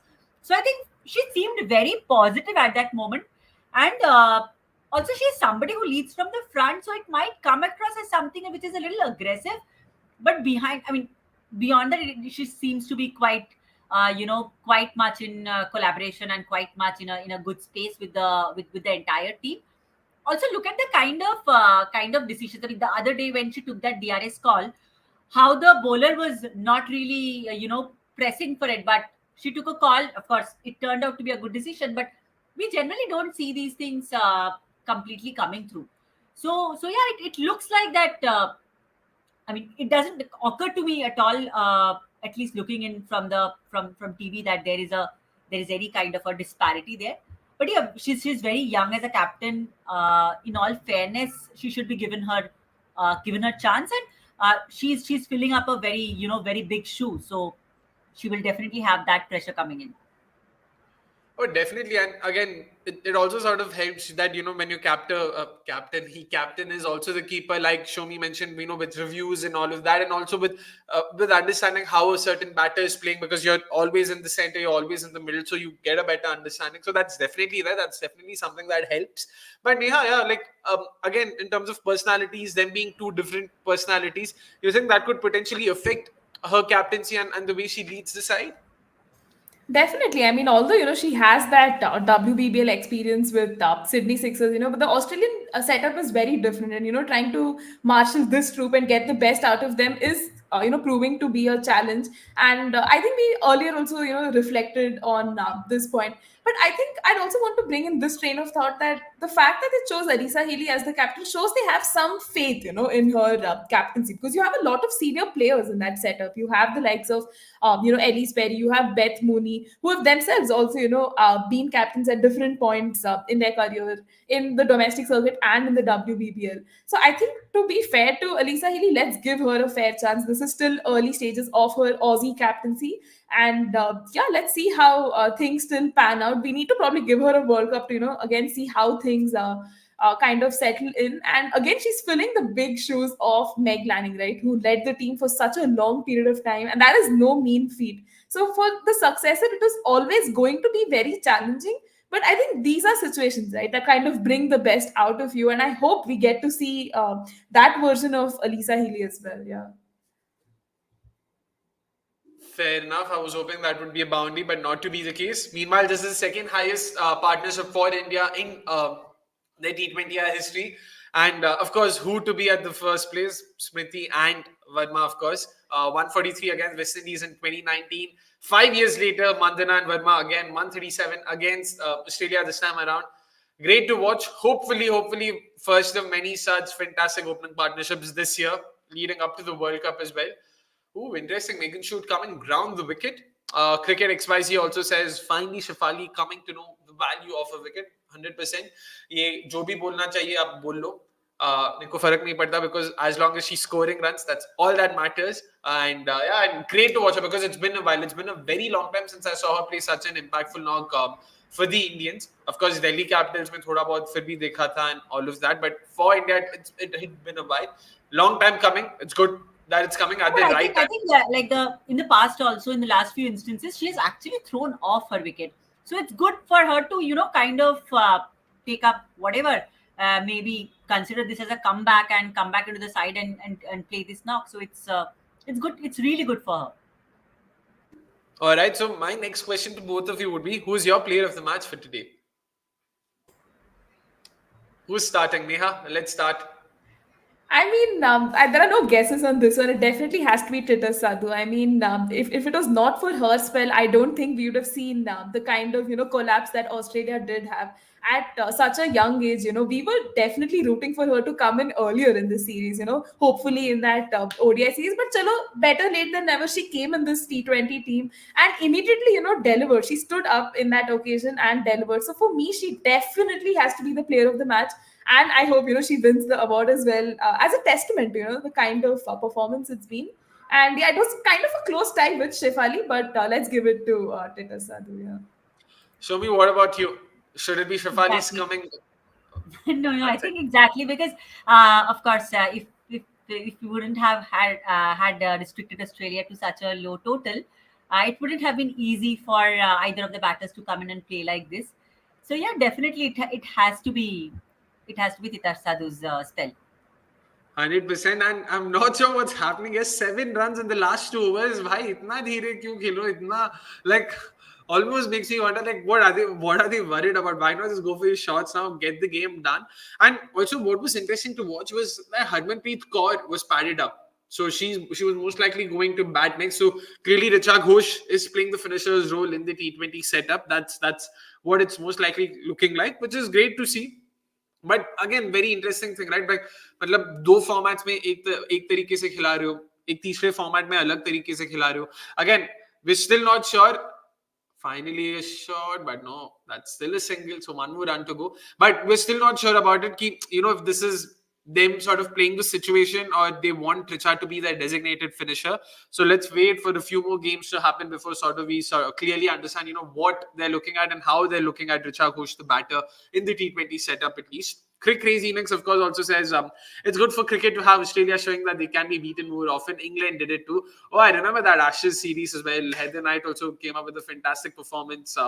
That was pretty cool to watch. And I was hoping those would be the winning runs. Jemmy again 2 of 9. So this is exactly what we said. Like with Jemmy, ODI is sort of her format. That it's clear, very. I mean, it's very evident that she loves taking her time, getting herself set, and then going for the shots. Again, I know this sort of sounds wrong given the contest and given how good how good of a form she's been in. But Jemmy, the T20 batter, sort of makes you wonder, right? How big a role can she play, and what relevance does she have in this setup, especially? Neha, you can probably start with that before we sort of wrap the watch along up pretty soon. Yeah, Akshay, I mean, it's a great question because today we see her, pile on the dots. But I think with, this match situation today, you can see how Australia has a lot of close infielders, right? So there's, of course, oh, that's a boundary. And there we Brilliant stuff. go. There we go. Jemmy finally finishes it off with a boundary. Would have hoped that Smriti and Shefali had stayed there, Yeah. not out, but not to be the case. Theek hai. 9 wicket win is something I'd be more than happy with. Yes. My niece is also celebrating with equal aplomb. So yeah, that's something to celebrate for sure. Just great to watch. It's been a dominating performance from them. But yeah, before we sort of get to wrapping up and reviewing the game, Neha, you can just finish the Jemmy point as well. Oh yeah, absolutely. So even today when you look at the match situation where she's kind of piling on the dot balls, Australia had a very close infield, right? So that's pretty much Jemmy's gameplay, like to just get those gaps, get those quick runs, quick singles, quick doubles. So today she's kind of not able to execute that. So we just we can't just write her off from this format, because if 2023 has been an indication, we've seen how she has reinvented her game for the better to be more relevant for India, even in the limited overs format. So I think we should give her a fair go in the rest of the series as well. And great shot to kind of finish off the proceedings to cap off what has been a great day for India. And I think they'll definitely get a glowing review from us also as we review the match. 100% couldn't agree with you more on that. And yeah, definitely time to review the match. First innings के बारे में काफी बात किया था. Second innings, thankfully, not a lot to talk about. A fantastic, solid 137-run opening partnership between Smriti Mandana and Shefali Verma. Both of them also getting to their 50s, something we wanted to see a lot more of this year and something they've also started off well. Couldn't have asked for a better start in 2024, Shomi. Yes. Yeah, totally. And just adding to the point of Jemima, she came in at number three. I think so. We have our answer there. That who's the number three that we are looking at. Interesting. All right. Anyways, it is time to wrap this up because I don't think there's too much to review. But of course, before we wrap it up, we will briefly, or rather, to the best of our abilities, also talk about Australia's bowling performance today because it's not been the greatest. Fielding was great, of course, thankfully for them. But captaincy, bowling, both of them. Let's start again. Neha, let's start with you in terms of how they began with the ball. Were very wayward. First four balls went for 13 extras. Not the greatest 50s with the ball. Definitely, and I think this goes to show that Australians at the end of the day are humans because अरे तुम सारे matches जीतोगे तो क्या ही फायदा ना मतलब fans will just throw their hats and be like this is an Australia side that we cannot defeat. But I think today considering Darcy Brown did not have the best of the days with the ball, conceding so many extras did not augur well for Australia. Megan Shoot looked good, but again was not amongst the wickets. Annabelle Sutherland did look, good with some of those Yorkers, but again, with Shefali Verma in her usual self, just dispatching her all across the park, that pretty much like strips you of all your pace bowling options not being able to deliver. T Mac went for 31 runs in her 2 overs. This is definitely a day she would not want to remember. And even Ash Gardner, quite a miserly spell, I'd say, but not being able to capitalize and get Smriti Mandana out is something she would also want to reflect on. And I think we did reflect on this point earlier in our stream that Georgia Warren was not brought in early on, which could have costed Australia massively, and Arisa Healy would want to rethink why that thing happened. So Australia will definitely take a lot of learnings from this game, moving on to the second T20I, and I would definitely not see them just let go of the series. They will come back with a strong comeback, and I hope it's not very bad for Team India. But anyways, you definitely want to see an exciting third T20, no? 100%, 100%. And Shobi, what about you in terms of Australia's captaincy in particular? Because Neha did mention briefly about the decision to sort of not bring in spinners earlier, and Georgia Warham in particular came in by the ninth, didn't come before the ninth or 10th over, a bit too late, I guess. Yeah. I think yes. During the course of the match, we were as we were discussing that this is probably inspired by how India had taken up their approach towards bowling. But of course, it felt like that the wicket has changed over a period of time, and probably getting in the spinner and breaking that partnership could have helped Australia. But yeah, clearly didn't happen. Good for us. Looking into literally the scoreboard, the 15. Sorry, I just missed the scoreboard. Yeah. So I think the economy rate of T-Mac of around 15, Animal Sutherland of around 10, it definitely doesn't define the bowler that they are. It's probably one just off day. And as Neha mentioned, I'm pretty certain that they will come back absolutely throttling, and it will be the next game to watch out for. I mean, how much ruthless that they can become, and how we can resist that. I think that will be the true test. Definitely, all the players seem to be overjoyed. They're just having fun. This is all fun and games, and it's great to watch them, being the natural selves and with the win, of course, in the kitty. But just one last thing, Neha. With the toss, win the match is what Arish goes on to say. And is that a fair point to make? Because again, due and all of that, will it play that big a role even in the subsequent T20Is? And given that, do you think that it sort of tilt, the game in the favor of the team that's going to bat second? I think, yeah, that will definitely have a role to play, but I also think it depends on the team batting first, what kind of a total day setup, batting first, because we saw how the match was kind of, going in that, high scoring direction. Like Phoebe Litchfield and Elise Perry's partnership could have been the end of the game for Team India had it not been for our bowling. So bowling is definitely going to play a big role. And just as I was answering this, I was wondering, if in the second T20I India wins the toss and takes the bold decision of batting first, I think that will be like a true test to this batting setup as well, right? Because we're not playing a lot of matches, and Women's Premier League is the next, recognized set of matches you're playing. So could that be another possibility that India could explore, of batting first and seeing, do we stand well against a team like Australia? So I think that would also be quite interesting to see.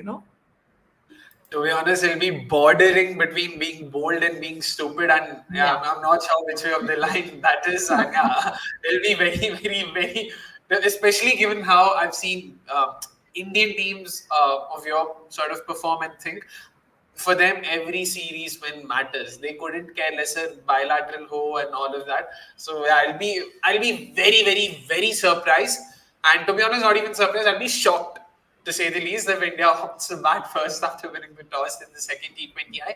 But yeah, it is time to wrap up the watch along. It's been great bringing this game to you guys. And what's also lovely about women's T20Is is the fact that they stick to time, man. They stick to their time. They know कि बस T20 match एक innings होता है 1.5 घंटे का, 2 innings होता है 3 घंटे का, 3 घंटे में मैच खत्म करना है.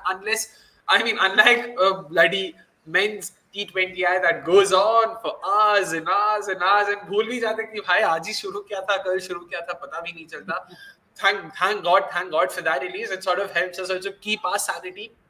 It's been great bringing this game to you. I was great, and it's also even more greater because of the result. We're so happy because of the fact that India won. Hopefully, that'll be the case even the day after tomorrow. So Sunday, 7 p.m., we will be back here bringing to you live coverage of the second T20I as well. It'll be great to see how Australia sort of try and come back, because they're not going to stay quiet. They will want to come back harder and stronger against India, which means we are most likely going to see a series decider in the third T20I, and I couldn't have asked for more in the first week of Jan. So thank you so much. Thank you once again, all of you. Thank you so much, Shomi and Neha. It was great debuts from both of you. We'll see you guys on Sunday at 7 p.m. sharp. Until then, it's a good night from all of us. Have a great day. Have a great weekend. And see you guys on Sunday.